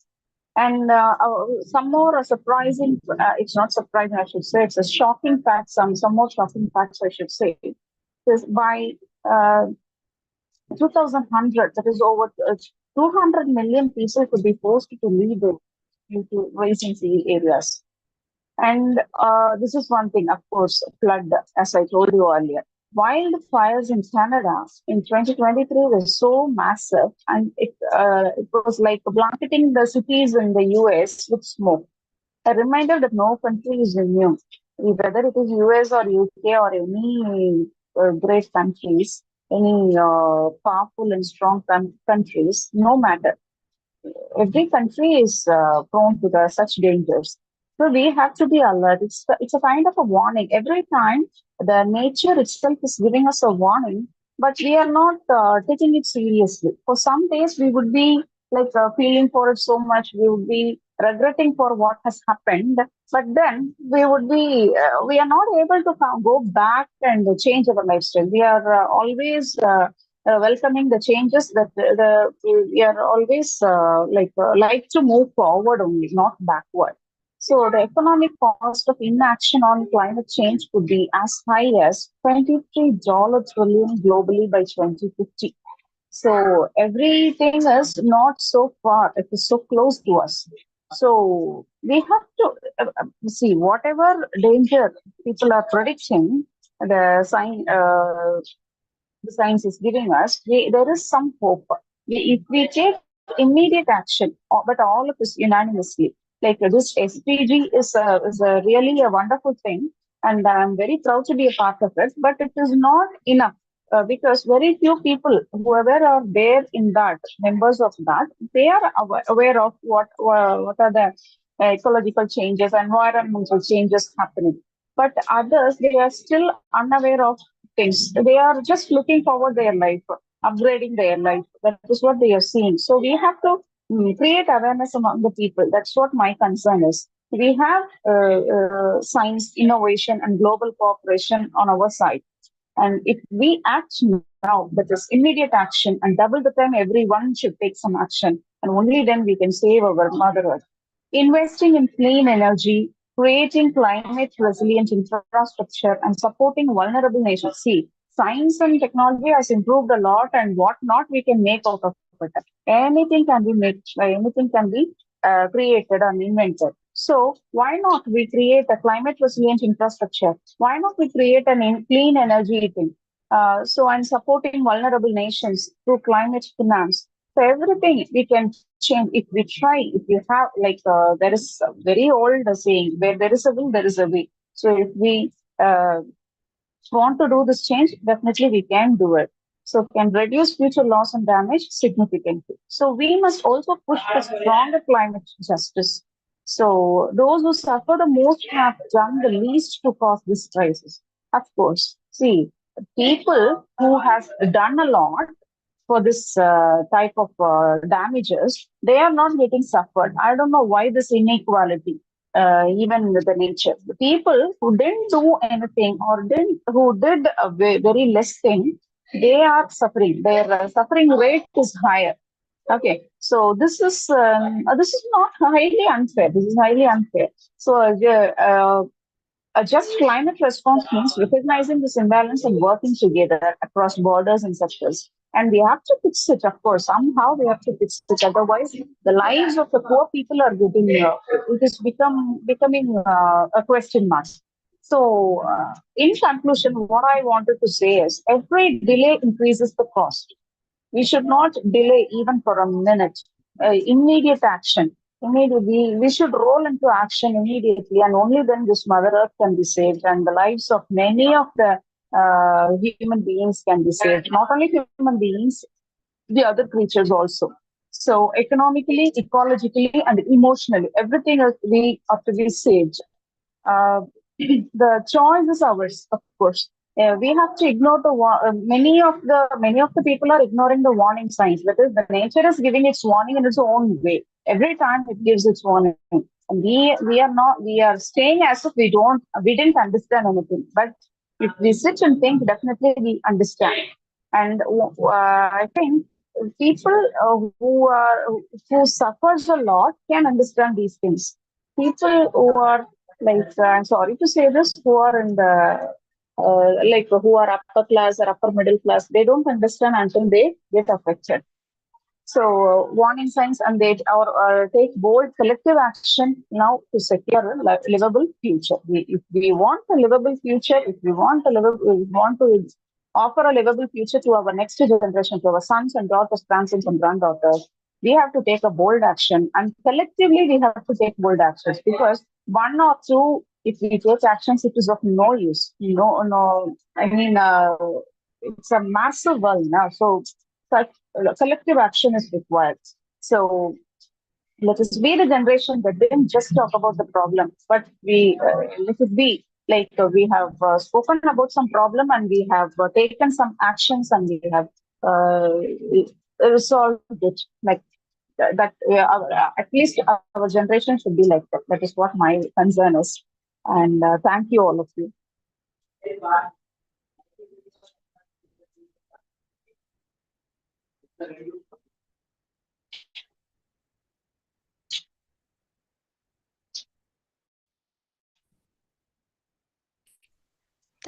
Thank you, ma'am. Kavita, ma'am, I would appreciate if you could summarize the main takeaways from Dr. Priya's valuable words.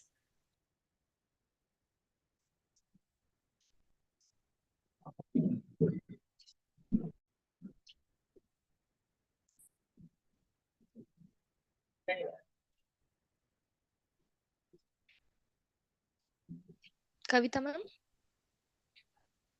Thank you for your powerful and insightful speech, ma'am. Your words were not only inspiring but also a crucial wake up call, ma'am. Thank you. Thank you so much, ma'am. Okay, let's move on to our next speaker. It is an absolute delight to introduce the youngest and one of the most passionate voices in today's gathering, Miss Purnashri, a grade 9 student with a deep love for science. She stands out not just for her curiosity but for her commitment to understanding and addressing the challenges of her time. Today, she will remind us how global temperatures rise, the more severe and widespread consequences will be. Her call for urgent action, not just for today, but to safeguard the future she and her peers will inherit. Let us welcome Ms. Purnashri with all our hearts as she inspires us to act, to care, and to change. Good evening, one and all present here. I'm Purna Shri, studying in class 9 from Vivekananda Vidyalaya. I feel deeply honored to all the members for their continuous efforts toward the global peace and environmental protection. I'm truly glad to be a part of this important conversation to follow an effective action plan to protect our precious earth. Today, we are going to discuss about the topic future losses and damages will rise with increased global warming. So we are going to talk about the extreme weather events. So extreme weather events or intense weather patterns like heat waves, floods, drought, wildfire, often intensified by climate change. So how to control global warming by SDG? To control global warming, we can use the SDG climate action, which emphasize reducing greenhouse gas emission through renewable energy, sustainable agriculture, and climate adaptation strategy. Greenhouse gases. These are the greenhouse gases: carbon dioxide, methane, ozone, and so on. So the major cause of the greenhouse effect are burning of fossil fuels, deforestation, farming, and livestock production all contribute to the greenhouse effect. Industry and factories also play a major role in the release of greenhouse gases. This is the greenhouse effect. So carbon dioxide and water vapor absorb radiation coming to the earth and partly reflect it back to the earth's surface. Due to this, the earth's surface get heated up and result in global warming. So focusing on technology and progress, threatening our own planet's health and our own survival. So climate change leads to more intense drought and water scarcity. So a study indicates because of global warming, half of India's agriculture land turned into a drought. Warmer temperature contributes to the spread of severe wildlife. In January 2025, wildfires devastated Los Angeles County. Rising sea levels threaten coastal cities with infrastructure and ecosystem, which also leads to the natural disaster like tsunami. Increased rainfall and flooding overwhelm the vulnerable region, which result in flooding and melting polar ice disrupt global weather patterns and biodiversity. What happens if you don't take action? So global warming progress towards the SDG 13 by intensifying extreme weather events, and we also delay the transition of sustainable practices. So to achieve the 2030 the goal of 2030 requires urgent action to reduce the emission and build resilience to the climate impacts. So again, if we fail to take action regarding the global warming, then the gradual temperature of Earth would rise, and the greenhouse gases would also increase, and the sea level rise. By this, contaminant interaction, such as atmospheric contaminant interaction, causes heat waves, dust storm, and aquatic contaminant interaction causes floods, storm surges, and terrestrial contaminant interaction cause bushfires, hurricanes, droughts, increased runoffs. Speak up. Every action counts in creating transformative change. So as we talk about before, take urgent action to control the climate change and its impact. So how to control the climate change? We want to raise awareness about the global warming and the climate change to the people, because at present the people were not aware about the causes and consequences of global warming and climate change. So we want to raise awareness regarding this to make them understand. Next, action for a healthy planet. So we want to save energy. How to save energy at home? So to save energy at home, switch to energy efficient appliances, unplug electronics when not in use, use natural resources such as natural light, and to reduce the energy consumption. Switch to renewable. Change your home source of energy. You can switch to renewable energy sources like solar or wind power. And you can also clean up the environment by reduce waste by recycling, composting, and using eco-friendly products, minimizing pollution to create a cleaner and healthier environment. So the difference between linear approach and circular economy. So the linear approach is what we are doing now. We make a product and use it. When not needed, we throw it away. This leads to the pollution. But in case of circular economy, we make a product, use it, and when not needed, we can reuse it or remake it or recycle it. By doing this, we can control the pollution and release the less pollutive object, and it acquires less material, and we can have varieties of object with a less material. Building a sustainable future with a circular economy.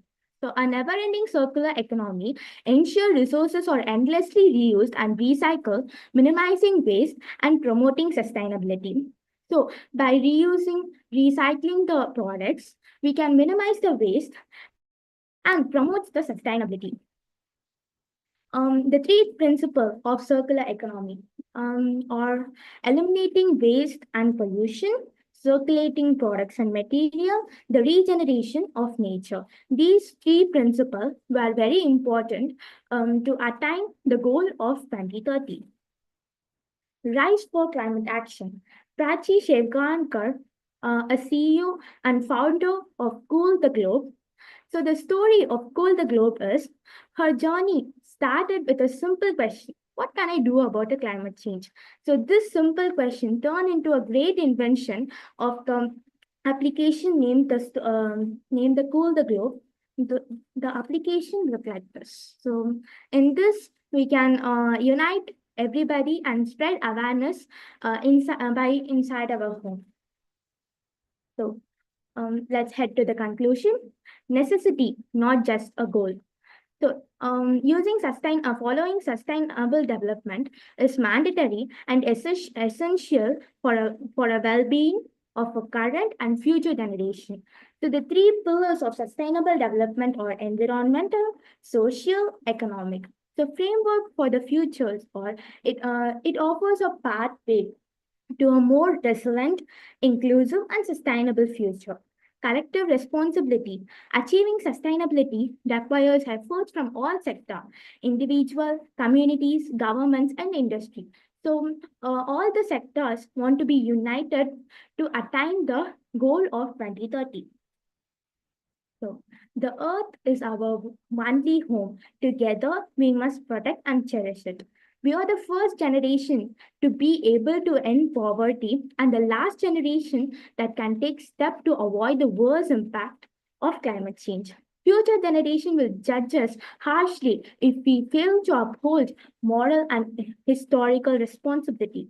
Our planet, our pride, preserving it with a purpose through sustainable development goals. Thank you for giving me this wonderful opportunity. Thank you, Purnashri. Our planet, our pride, achieving it through the sustainability goals. That's really the key takeaway. And that's the golden words that we have heard from you today. Though very smaller in size, but greater in spirits, credit goes to Purnashri, definitely.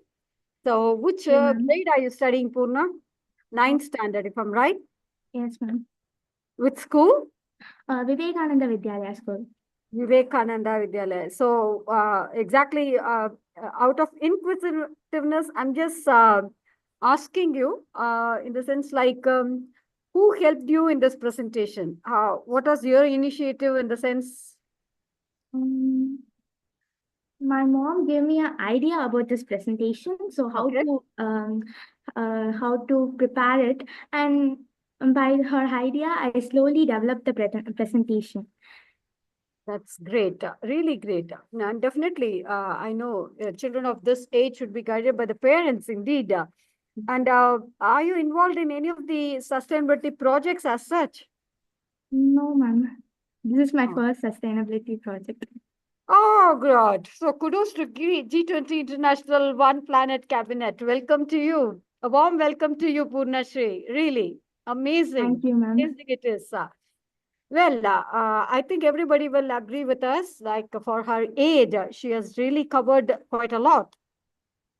So to develop an understanding of the impacts, highlighting the impacts and the root causes of the climate change to communicate the value of the sustainable best practices involved to all the key stakeholders by awareness campaign and other practices which could be that as a project lead, as a projects which are involved. And also not to compromise on business opportunities and collaborations. Let's learn to identify the business opportunities that are arising by transitioning to the environmentally sustainable organization, definitely. To understand the interdependence between the innovation and sustainability as a guiding force for developing our sustainable initiatives and develop a proactive mindset to lead the change, grow with the change, evolve with the change, catalyst for the change very effectively with an eye towards positioning the organization as an agent of change. That's a very massive impact that she has really mentioned. And also other few impacts about the loss and damage, as she was mentioning about humanitarian impacts of displacement, loss of life and everything, and economy impacts a little bit on economic development. Environmental impacts with the loss of biodiversity, degradation, and even ecosystem as such, and also the damage of international cooperation, which is quite lagging. And so it's a call to the world to say that global cooperation to address the cause and consequences of the loss and damage. Definitely, we will keep these things in mind with the issue of the food and damage as a content of the climatic change. And as it is multifaceted, alarming threats are involved, it requires a comprehensive, coordinated response from all those people in the governance who are involved in it. Thank you so much. Thank you. Really, it's amazing. And I'm very impressed and inspired by the creation and I'm very inspired by Tanuja ma'am. Her presentation, and ma'am is waiting to join. May I request Niranjan to let Tanuja ma'am in? I think she's waiting to join.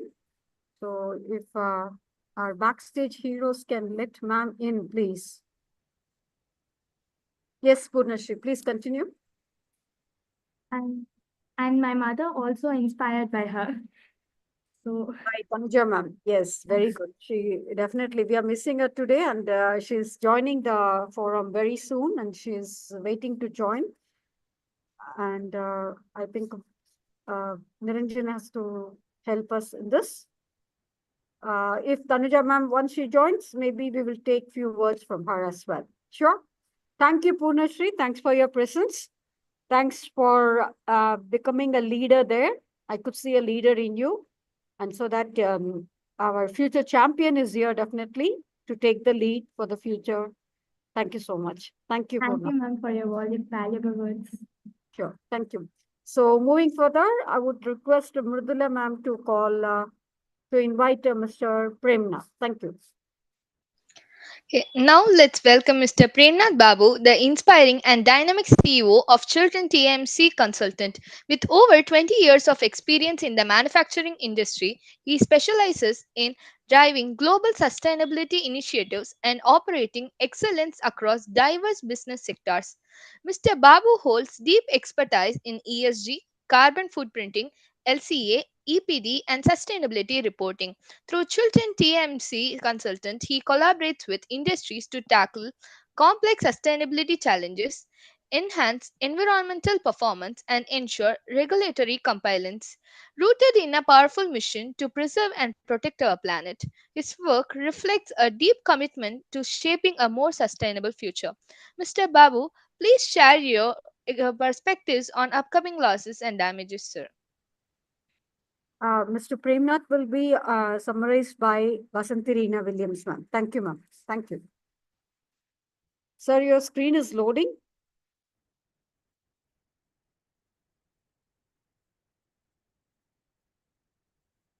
Yes, sir, it is visible.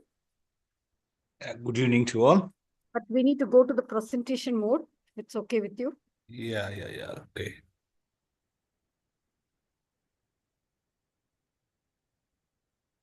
Okay. Yes, perfect, sir. Good to go. Thank you. The floor is all yours. Thank you. Thank you. Thank you.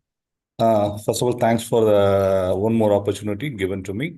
At the same time, nothing is pending for me. So before the speakers, whatever they want to cover, they have covered everything. Nothing is there for me to cover, which is going to be very new and all. Nothing is there. But really appreciate Ms. Purna, who spoke before this, as well as Ms. Mridula. I want to say that they are very youngsters. They really appreciate them.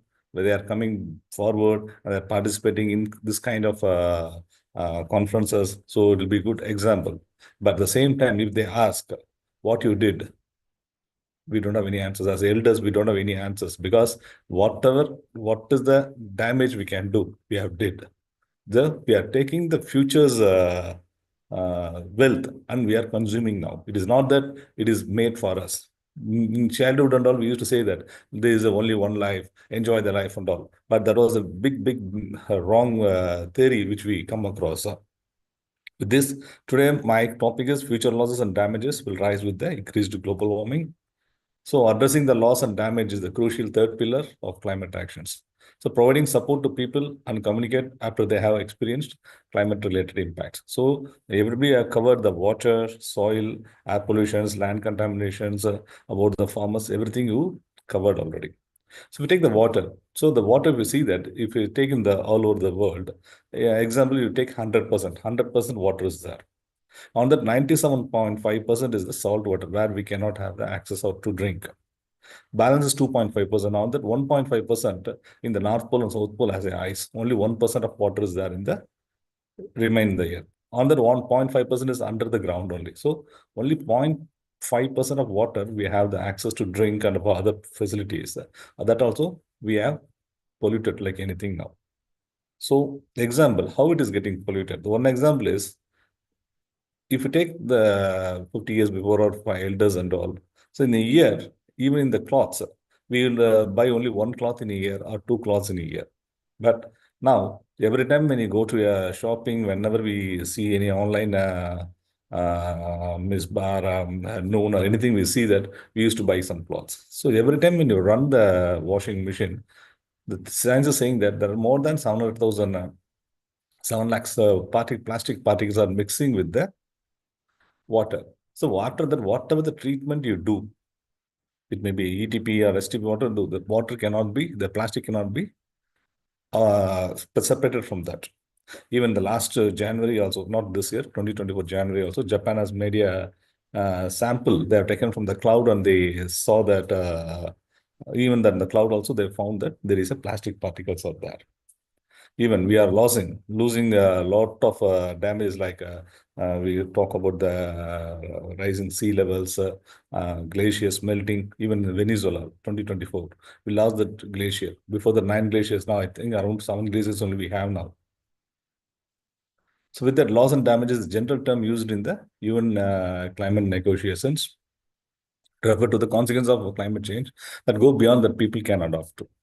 So as per the IPCC 2021 report also, it is given the red alert to the humans.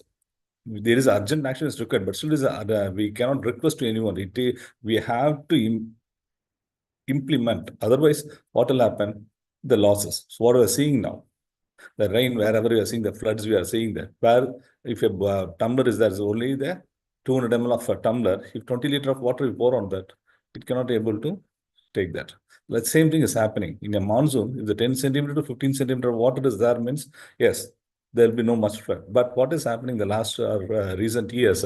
Even it may be in Wayanad, it may be in Thoothukudi, it may be in New York, here today. So even within 48 hours, within 24 hours, more than 50 centimeters of rains are there. So they are not able to withstand. Our earth is not able to withstand that because of that only. So because due to, as I said, that Pakistan 2 years before in 2022, there was it is a huge loss. 30 billion is a loss. Still, as per the record, it is a huge loss because of the floods, because of the cloud burst. Up to 2020, we are talking about the cloud burst. Now we are not talking it as a cloud burst. Now, last year they said it is a cloud lakes. That much of rain is falling everywhere. So if humans choose to ignore climate change, believing themselves greater than the forces of nature, they are gravely mistaken. The consequences of their irresponsibility and environmental destructions will be severe and far-reaching. For example, the loss of coastal heritage sites due to rising sea levels, the loss of homes and living during extreme floods. So we see the water. I will show a small video.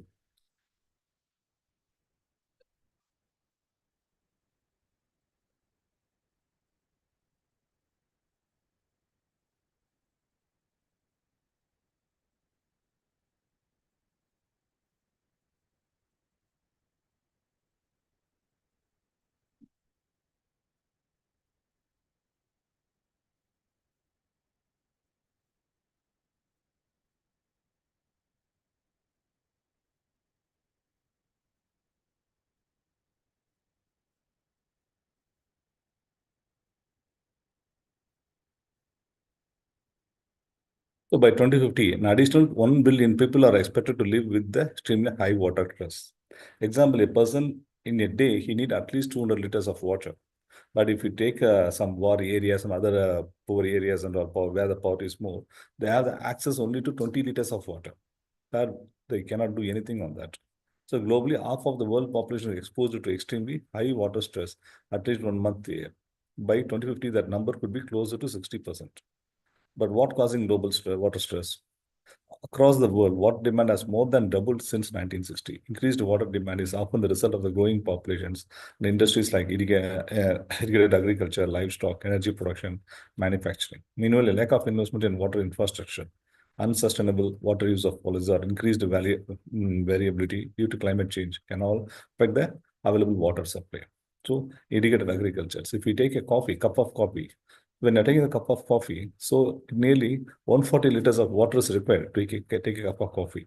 So some of the peoples in Middle East, you can see that people use more beef. So if you take the 1 kg of beef, nearly 60,000 to 20,000 liters of water is required from the cattle field to the table. So the water consumption too much is going on. So rising sea levels. So when you say the rising sea levels, in 2100, how much sea level will come into the land? You see in Jakarta, nearly 50% of the Jakarta will be under the sea. We take Mumbai. So nearly 86% of the Mumbai will be under the sea. Take Myanmar, 54%. We take Kolkata, 97%. Already Kolkata before 1950 or before 1960 itself, they said that 50% of Kolkata will be under the sea water. And if we take Dubai, also 31% will be under the sea level in 2100. So what is the earth we are going to give? Are we going to give the earth like this to the next generations? Are they able to survive in this? The people and animals impacted by the environmental degradations and destructions. Focus on South Pacific Islanders impacted by rising oceans from climate change. The local people in these photos, photographed underwater, there is only for the purpose of video purpose, they have acted on this. So loss and damage can result from extreme weather events like cyclones, droughts, and heat waves, as well as from slow onset changes such as sea level rise, desertification, glacial retreat, land degradation, ozone acidification, and sanitations. So before that, also my other speakers also given a more explanation about this. The desertification, you can see that for here also we are seeing there, or in Wayanadu, what was happened. So ice, how much ice is melting now? So Arctic region, which is formed in the sea, which is melting now. Antarctic region, which is also melting. So example, 2 years before, the study says that normally in the winter, the temperature will be minus 60 degree. But on that particular year, it was only minus 12 degree. Still, people say that, oh, it is only minus 12, it will be too chill. No, from minus 60 to minus 12, there's a huge difference is there. So climate change continues. Many scientists believe that massive ice sheets in Greenland and Antarctica will collapse and melt entirely, eventually pouring enough water into the oceans to rise global sea levels by several meters. The UN climate body now projects that under a low emission scenario, average sea level will rise between 61 centimeter and 1.1 meter by the end of the century. By 2050, rising seas could push peak high tides above land currently home at near 300 million people, mostly in Asia. So, you know, the ocean is also one of the carbon dioxide sink. It will act as a sink. But last so many years, when it was keep on absorbing the carbon dioxide, what is happening? It is already acidified. So because of that, those living beings inside the ocean, which is also getting affected now. The ocean absorbs around 25 to 30% of the world annual carbon dioxide emissions, which helps mitigate the impacts on climate change. At the same time, for the seas and ocean to become more acidic. In 250 years since the Industrial Revolution began, the acidity of the oceans has been 30% increase. So global temperatures continue to rise when the impact on the marine life is becoming increasingly evident with the warming of our oceans, landing to disturbed ecosystems, changes in behavior, and even decreased reproduction among the sea life. Even in Dubai, Abu Dhabi, Fujairah and all, I used to work with the organizations where they have aquafarming. So normally we used to take fish. There are two types of fishes. There is a wild fish and soft fish. After going to the organization, I come to know that. So the wild fish will be inside the ocean. They will not come to the seashore and all. So for them also the food is the salt fish. For the humans like us also, we take only soft fish. But the population of salt fish is going down. For that, the government has taken steps. They have kept a lot of cages. It's like a big fish tank, something like that. There are a lot of cages there, more than 200 cages, 300 cages you can see when you go to near to the Saudi Arabia, Abu Dhabi's, Kuwait, Bahrain and all. So they are forming, and after it become some certain sizes, again they are pouring into the sea itself between the wild fish. So economic losses and damage are those affecting resources, goods and services that are commonly traded in markets, such as damage to critical infrastructure and property or supply chain disruptions. So even the seawater came into the Indian-Bangladesh border. Villages in the suburbs worked to repair damage after seawater flooded an adjacent paddy field. This low-lying delta region straddles the India-Bangladesh border, home to an estimated 4.5% million people. It is particularly vulnerable to rising sea levels. So flood. So when there is a flood in the Spain, how it was. This is a picture of the Spain. So a lot of damages to us, even in the cities also. So the potential future effects of global climate change include more frequent wildfires, long periods of drought in some regions, an increase in the wind intensity and rainfall from tropical cyclones. So in 2023, we know that El Nino effect, because of that only some areas of more drought. There is some after the El Nino effect, the La Nina was started when there was a huge rains was there. Dubai also last year it was affected. After that, Wayanad as well as Thoothukudi. So scientists have high confidence that global temperature will continue to rise for many decades, mainly due to greenhouse gas produced by human activities. The IPCC sixth assessment report published in 2021 found that human emissions of heat-trapping gases have already warmed the climate by nearly 2 degrees Fahrenheit, which is 1.1 degrees Celsius, since 1850 to 1900. The global average temperature is expected to exceed 1.5 degrees centigrade within the next few decades. These changes will affect all regions of Earth. Even we are thinking that even we achieve 1.5 degrees centigrade, everything will be reversible. We are thinking nothing will be reversed.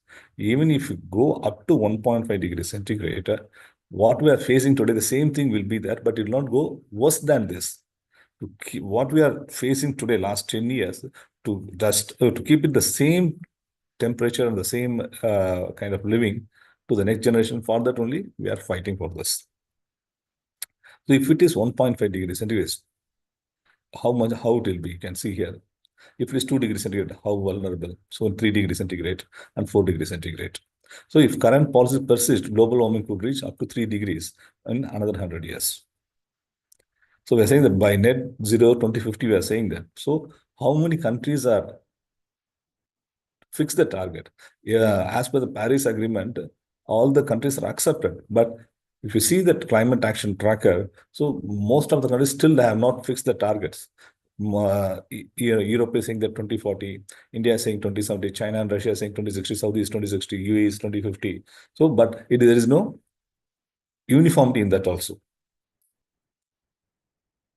Now, the latest report is saying that the more carbon we have emitted, where the ocean or the forest, which has to take it as or act as a carbon sink, now it is not acting like that. The trees and land absorbed almost no CO2 last year. This nature carbon sink filing. The sudden collapse of carbon sink was not factored into climate models and could rapidly accelerate the global heating. So in nature, loss losing its power as a carbon sink. So wetlands, we are losing the wetlands. The recent report warns that the world natural carbon sinks, forest, ocean, wetlands are rapidly losing their ability to absorb carbon due to global heating. As temperature rises, these critical ecosystems are under stress, leading to potential carbon sink collapses that would release stored carbon back into atmospheres, pushing us even further away from our climate goals. So this climate change would cut world economy by $23 trillion by 2050. Insurance gain warns about this. So if you go to earth.org, the 10 warmest year, we see that every year we are breaking the records. First, they said 2016 was the warmest year. Then 2023, we said, now 2024. So now we reached nearly 1.29 degrees centigrade we reached now. So record sea levels, ocean heat, CO2 constant 24, wake-up call for humanity, warns by UN weather agencies.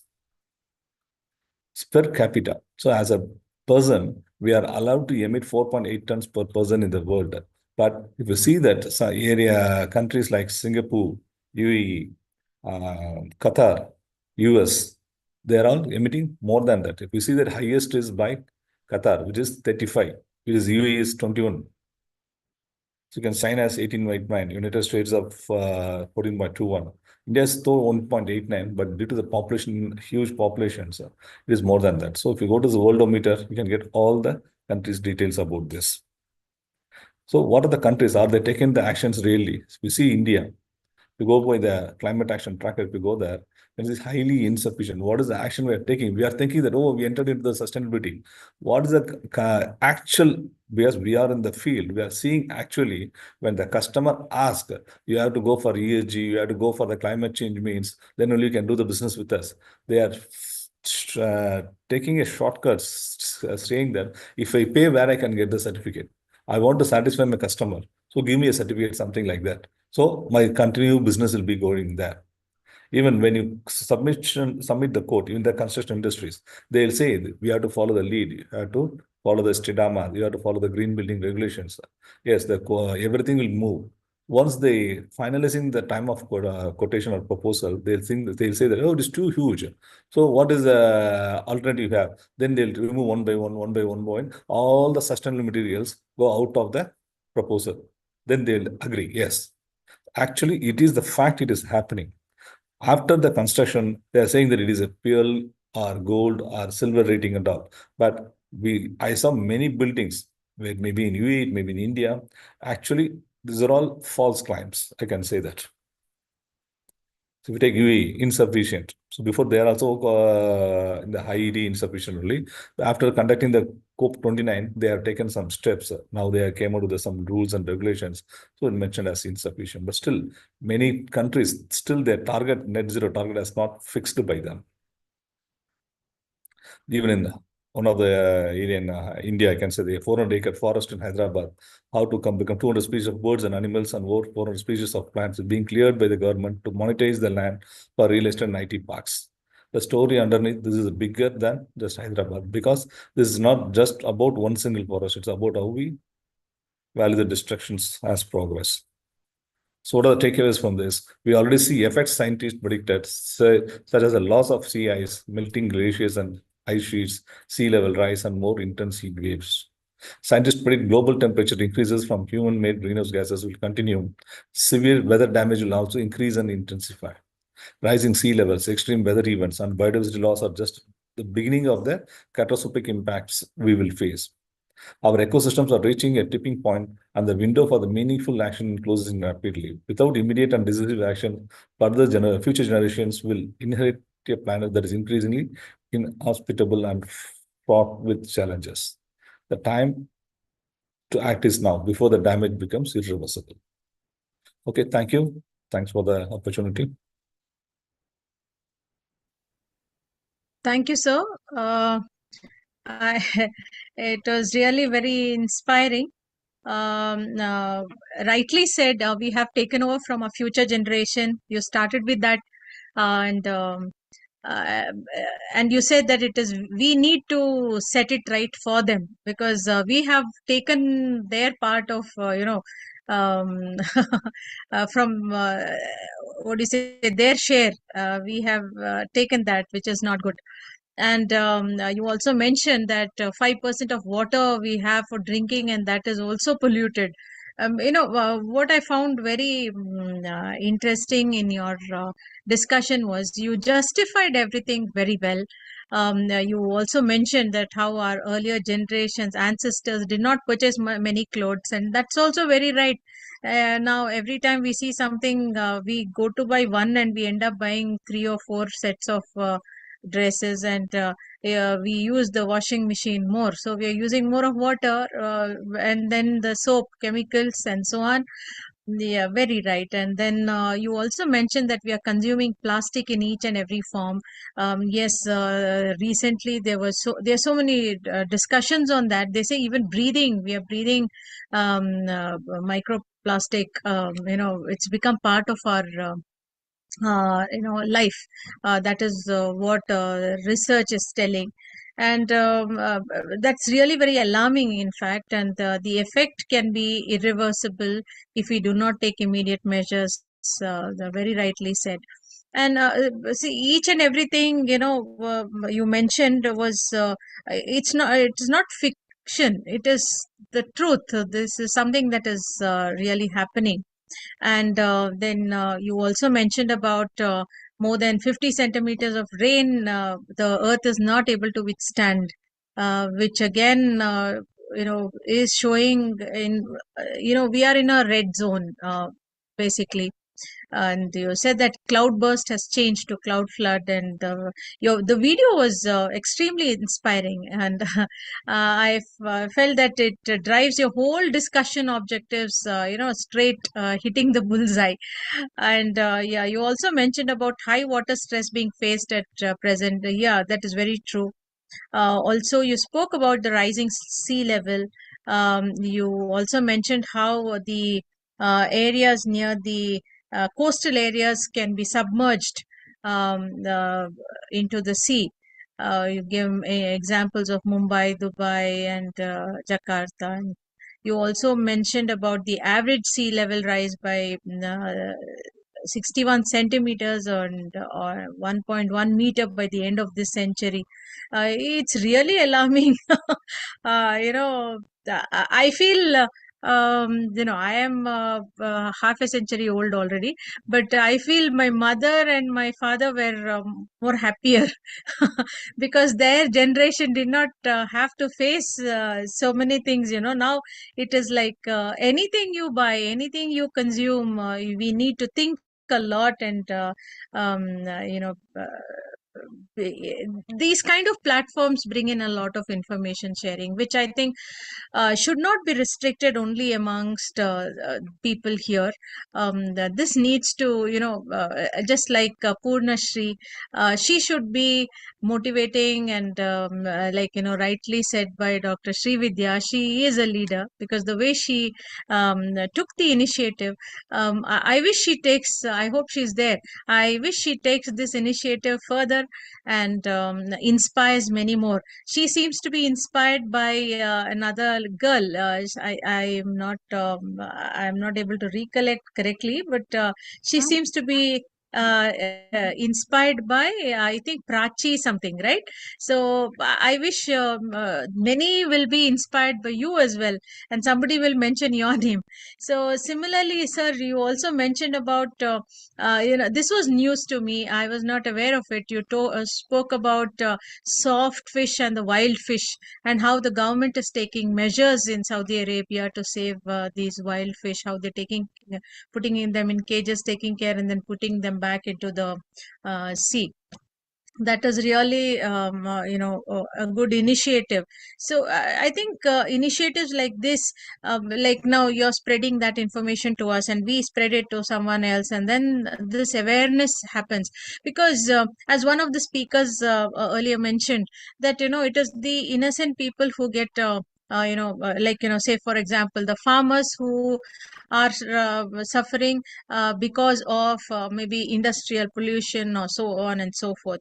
But somewhere down the line, each and everyone are, that's rightly said, but somewhere down the line, each and every one of us are responsible. See, I may not be an industrialist, but my actions paves the way or adds on to all this commotion that is happening.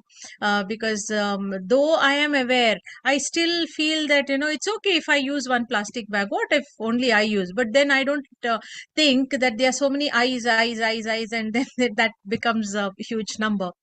You also mentioned about your diagrammatic representation about global warming. Really alarming. You drew the message across very well, and you also spoke about the latest news that trees have stopped absorbing carbon dioxide. All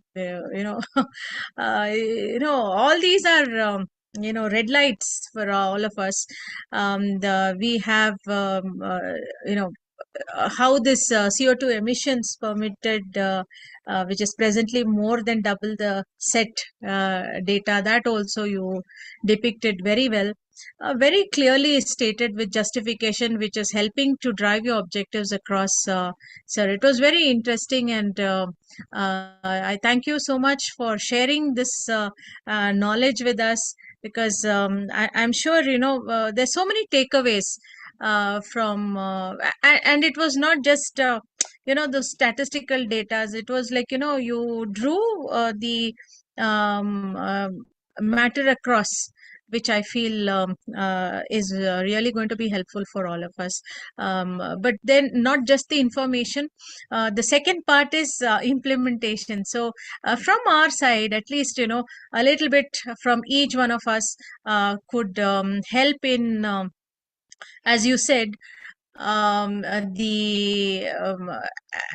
least if we cannot reduce it, at least it will be in the same level. At least we are not increasing the pollution. At least we are keeping it at the same level because of our awareness, and we are able to give to our future generation something which they may not blame us later for. Thank you so much, sir. Thank you. It was Thank you, ma'am. very nice and interesting. Thank you so much, sir. Thank you, ma'am. To conclude our session, we have Mr. Adavan Kartigai Selvam from Indus International School, deeply interested about climate awareness.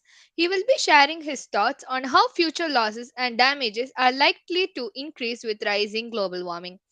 Mr. Adavan, please go ahead. And by the way, Vasanti ma'am, I request you to summarize the main takeaways at the end. So good evening to everyone. And before I get started, I'd like to thank everyone on giving me this opportunity again to speak here. So today I'll be talking about future losses and demands damages due to increased global warming. So the overview. Global warming refers to the long-term increase in Earth's average surface temperature due to human activities primarily. The emissions of greenhouse gases. Current global temperatures have risen approximately 1.1 degrees Celsius since the late 19th century, largely due to fossil fuel combustion and land use changes. And the importance. First, l- okay, so understanding global warming is crucial for several reasons.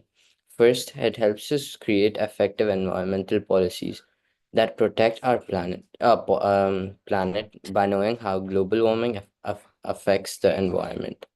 We make informed decisions about how to reduce its impact. This knowledge allows policymakers to design that limit greenhouse gas emissions, promote renewable energy, and protect natural resources. Second, the urgency of addressing climate change comes from its wide-ranging effects. Global warming doesn't just affect temperature, it impacts ecosystem, economies, and human health. For example, rising temperatures can lead to more extreme weather events, such as hurricanes, floods, and droughts, which can damage homes and disrupt communities. These events can also lead to food and water shortages, affecting millions of people worldwide. So the causes of global warming. So basically, global warming is mainly caused by greenhouse gases, which trap heat in the atmosphere, and the most significant gases include carbon dioxide or CO2. This is the largest contributor to global warming. It is primarily produced by burning fossil fuels such as coal, oil, and natural gases. For energy and transportation, we drive cars, power our homes, or operate factories. We release CO2 into the atmosphere. Deforestation also exacerbates this issue, as fewer trees mean less CO2 absorption. Next up is methane, also known as CH4. This gas is released during the production and transportation of fossil fuels. It is also emitted from livestock and agricultural practices, such as rice cultivation, and methane is much more effective than CO2 at trapping heat, making it a patent greenhouse gas. Over a short period, methane can be significantly more impactful than CO2 in terms of warming potential.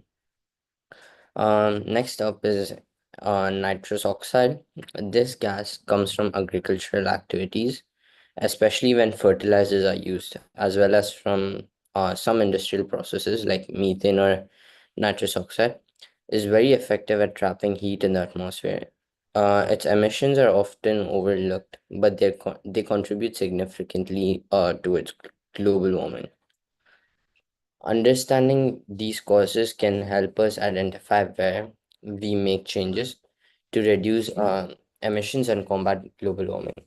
By targeting these sources, we can develop strategies to lower our carbon footprint and promote a healthier planet. Next up is human activities. So human activities are the main drivers of greenhouse gas emissions. And here are some key activities that contribute towards global warming. First up is fossil fuel combustion. This is the primary source of CO2 emission when we burn fossil fuels for electricity, heating, and transportation.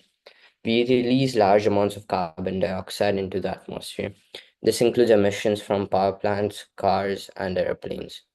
The transportation sector alone accounts for a significant portion of global greenhouse gas emissions, highlighting the need for cleaner alternatives. Next up is deforestation. Trees absorb CO2 from the atmosphere. So when we cut down forests for agriculture, development, or logging, we reduce the number of trees available to take in CO2. This is not only to increase the amount of CO2 in the atmosphere, but also disrupts ecosystem and wildlife habitats. Deforestation can lead to soil erosion, loss of biodiversity, and change in water cycle. Further, climate changes. Industrial processes. Many industries emit greenhouse gases during production. For example, manufacturing cement, steel, and chemicals can release significant amount of CO2 and other greenhouse gases. The waste produced by these industries can also contribute to pollution and environmental degradation. Understanding these processes helps us find ways to reduce emission in industries and promote cleaner technologies.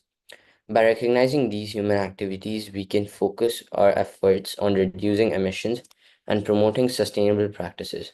This includes transitioning from renewable energy sources, improving energy efficiency, and protecting natural habitats. Next up is the projected temperature increase.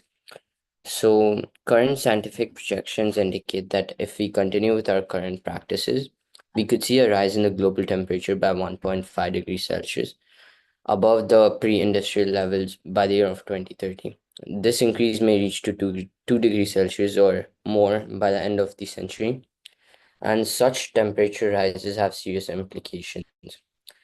Ecosystems. Many plants and animals may struggle to adapt to these changes, leading to shifts in habitats and potentially causing extinctions. For example, polar bears rely on sea ice to hunt for food, and as the ice melts, their survival is threatened. Weather patterns. We can expect more frequent and severe weather events, such as hurricanes, floods, and droughts. These changes can disrupt agriculture, damage infrastructure, and threaten lives. A warmer atmosphere can hold more moisture, leading to a heavier rainfall and increased flooding. Um, okay. Even some of these include ocean changes. So the next part is economic impact. So one second, sorry, I think the slide's been, yeah, environmental impact. So the environmental impacts of global warming are significant and wide-ranging. So some of them include ecosystems and biodiversity. As temperatures rise, habitats will change. Some species may migrate to cooler areas, while others may face extinction. If they cannot adapt quickly enough, this loss of biodiversity can disrupt ecosystems and lead to a decline in services that nature provides, such as clean water and pollination. Okay, so next up is ocean acidification and increased levels of higher acidity. So temperatures can also affect our oceans, which means increased CO2 levels lead to ocean acidification, which harms marine life, particularly coral reefs, shellfishes, additionally melting ice caps, contributing to rising sea levels, threatening coastal communities and ecosystem. Okay. So next up is the social and economic impact. So the economic impact. Global warming has serious economic consequences. Some of them are direct and indirect. So direct consequences. Extreme weather events can cause significant damage to infrastructure such as roads, bridges, and buildings. Repairing this damage can be very costly for governments and communities. Following a hurricane, cities often face huge expenses for rebuilding and recovery, which can strain local budgets. So, disaster recovery costs. Governments and organizations often spend billions on disaster response and recovery efforts. This includes emergency services, rebuilding homes, and providing aid to those affected. These costs can strain public budgets and divert funds from other important areas like education and healthcare. Next up is indirect costs. Climate change also leads to indirect economic impacts. For example, heat stress can reduce workers' productivity, and changing weather patterns can negatively affect agriculture, leading to food shortages and higher prices. These factors can create a cycle of economic instability, where communities struggle to recover from a disaster before facing another. So, understanding these economic impacts highlights the importance of investing in climate solutions to prevent further damage. By taking proactive measures, we can save money in the long run and create a more resilient economy. Next up is the social impact. The social impacts of global warming are profound. So, some of them are health related issues, spread of infectious diseases, and then climate refugees. Often people are forced to leave um, their homes due to climate related disasters such as floods or tsunamis or many other reasons like that.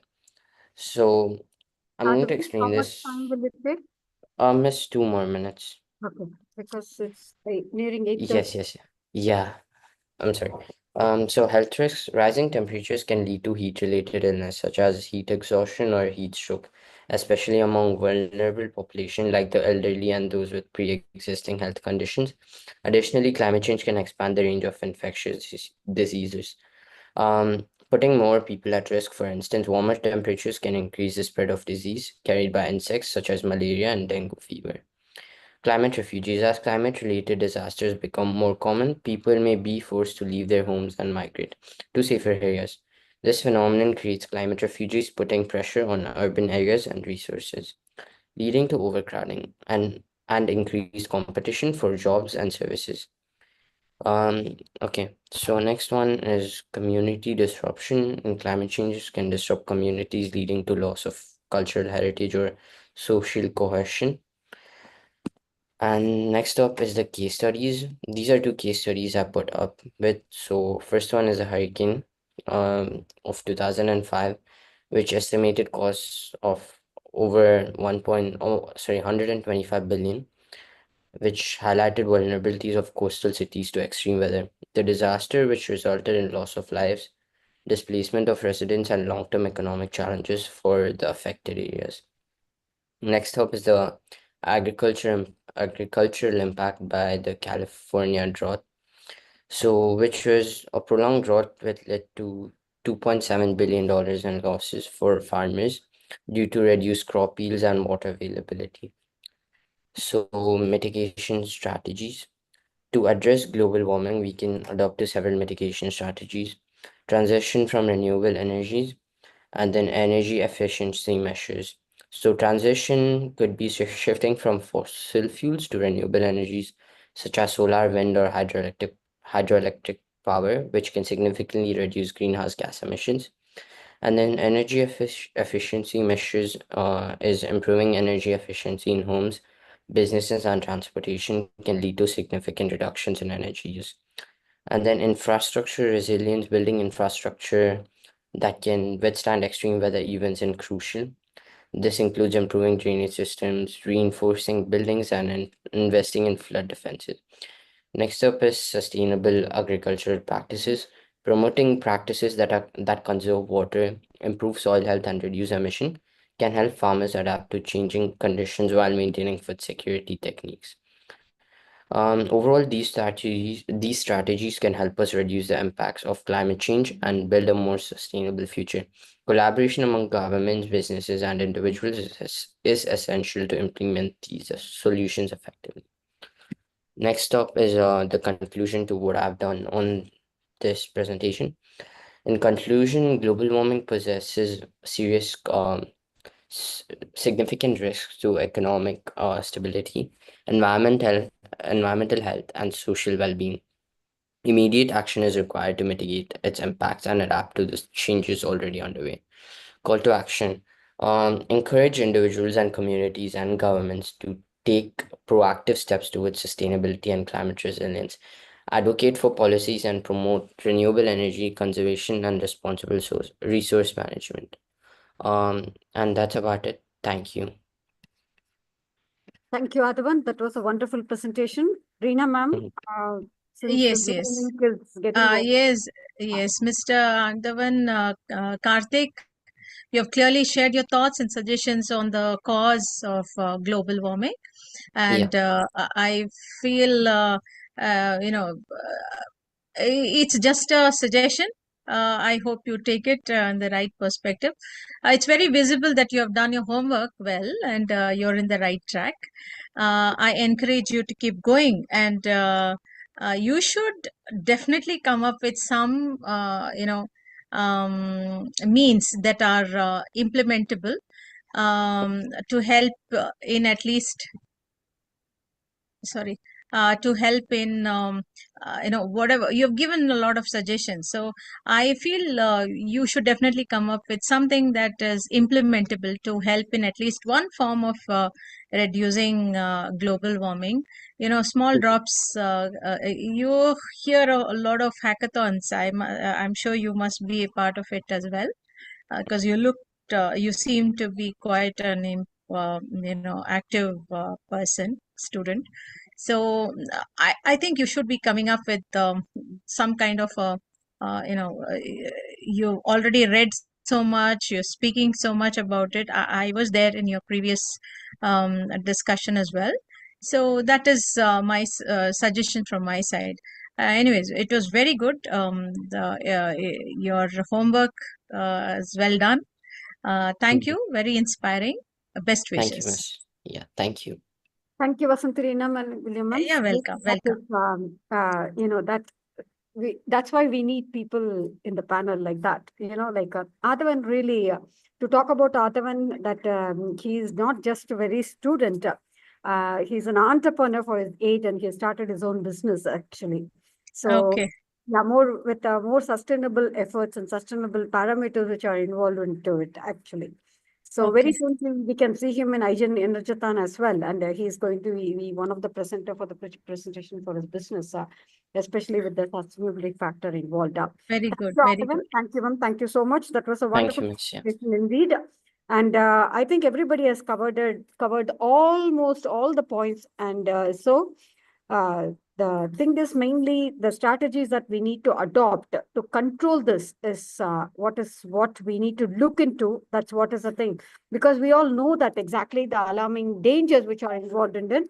So moving ahead with the strategies, like as we know that climate change is a threatening, vulnerable thing that the whole world is facing and our earth is facing, and with the adverse impact of the climatic change being felt in the Asian continents, in the Pacific, with so many examples that we can give. 2022 floods, and which has costed in, as he was mentioning, $30 billion, and with 2018 cyclone, also with 38% of Tonga gross domestic product.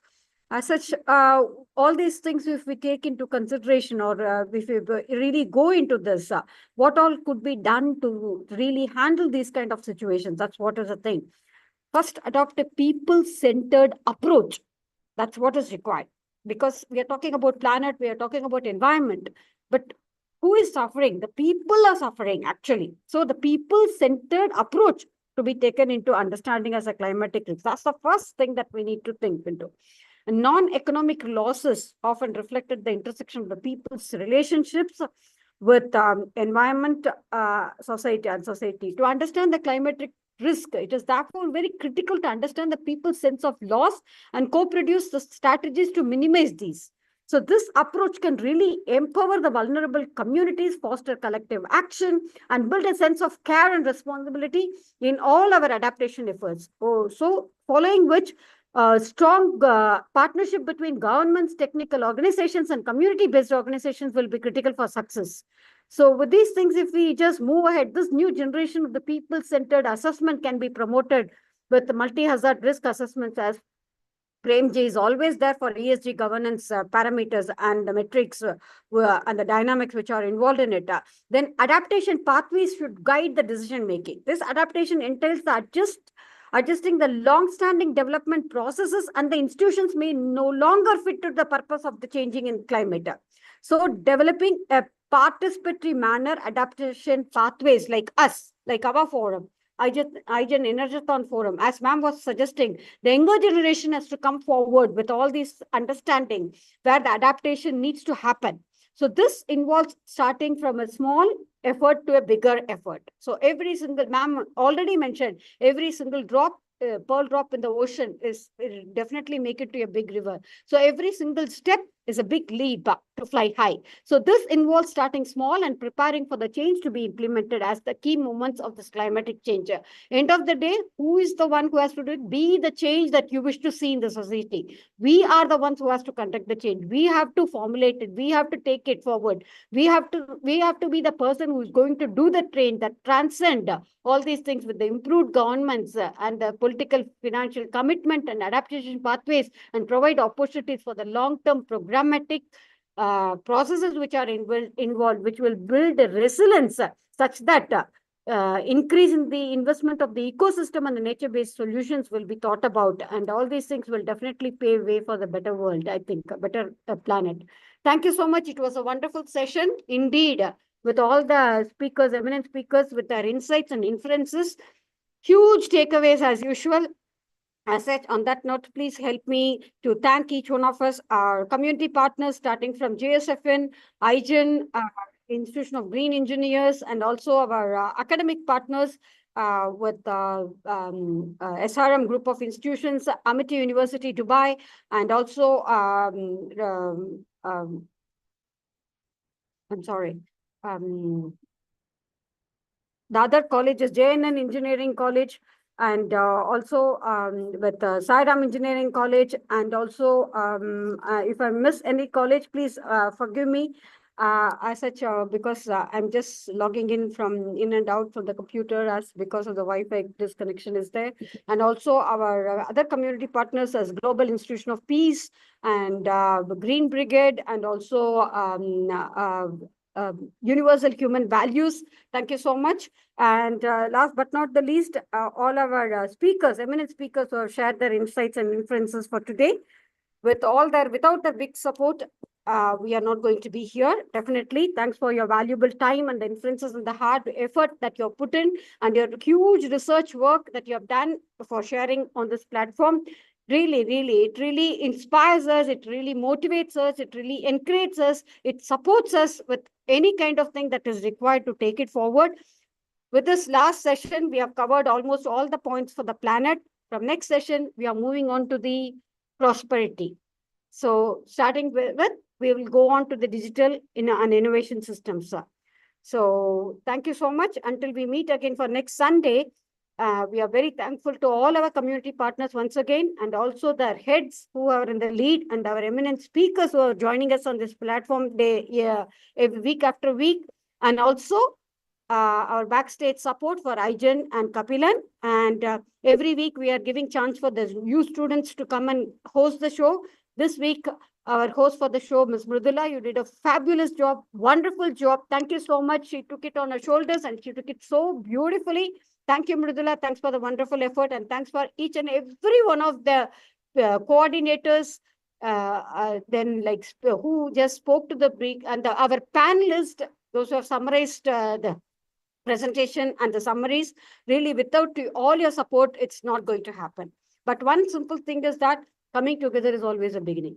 Staying together is a process. Working together is success. So let's all start working together such that we make it a success, and we will bring this dream to reality. That's what we are about to, and we are here for. Thank you so much. Until we meet again, thank you so much once again from the bottom of my heart. And definitely, I will wait to see you all for next Sunday as well. Thank you. Thank you. Thank you so much. Thank you so much.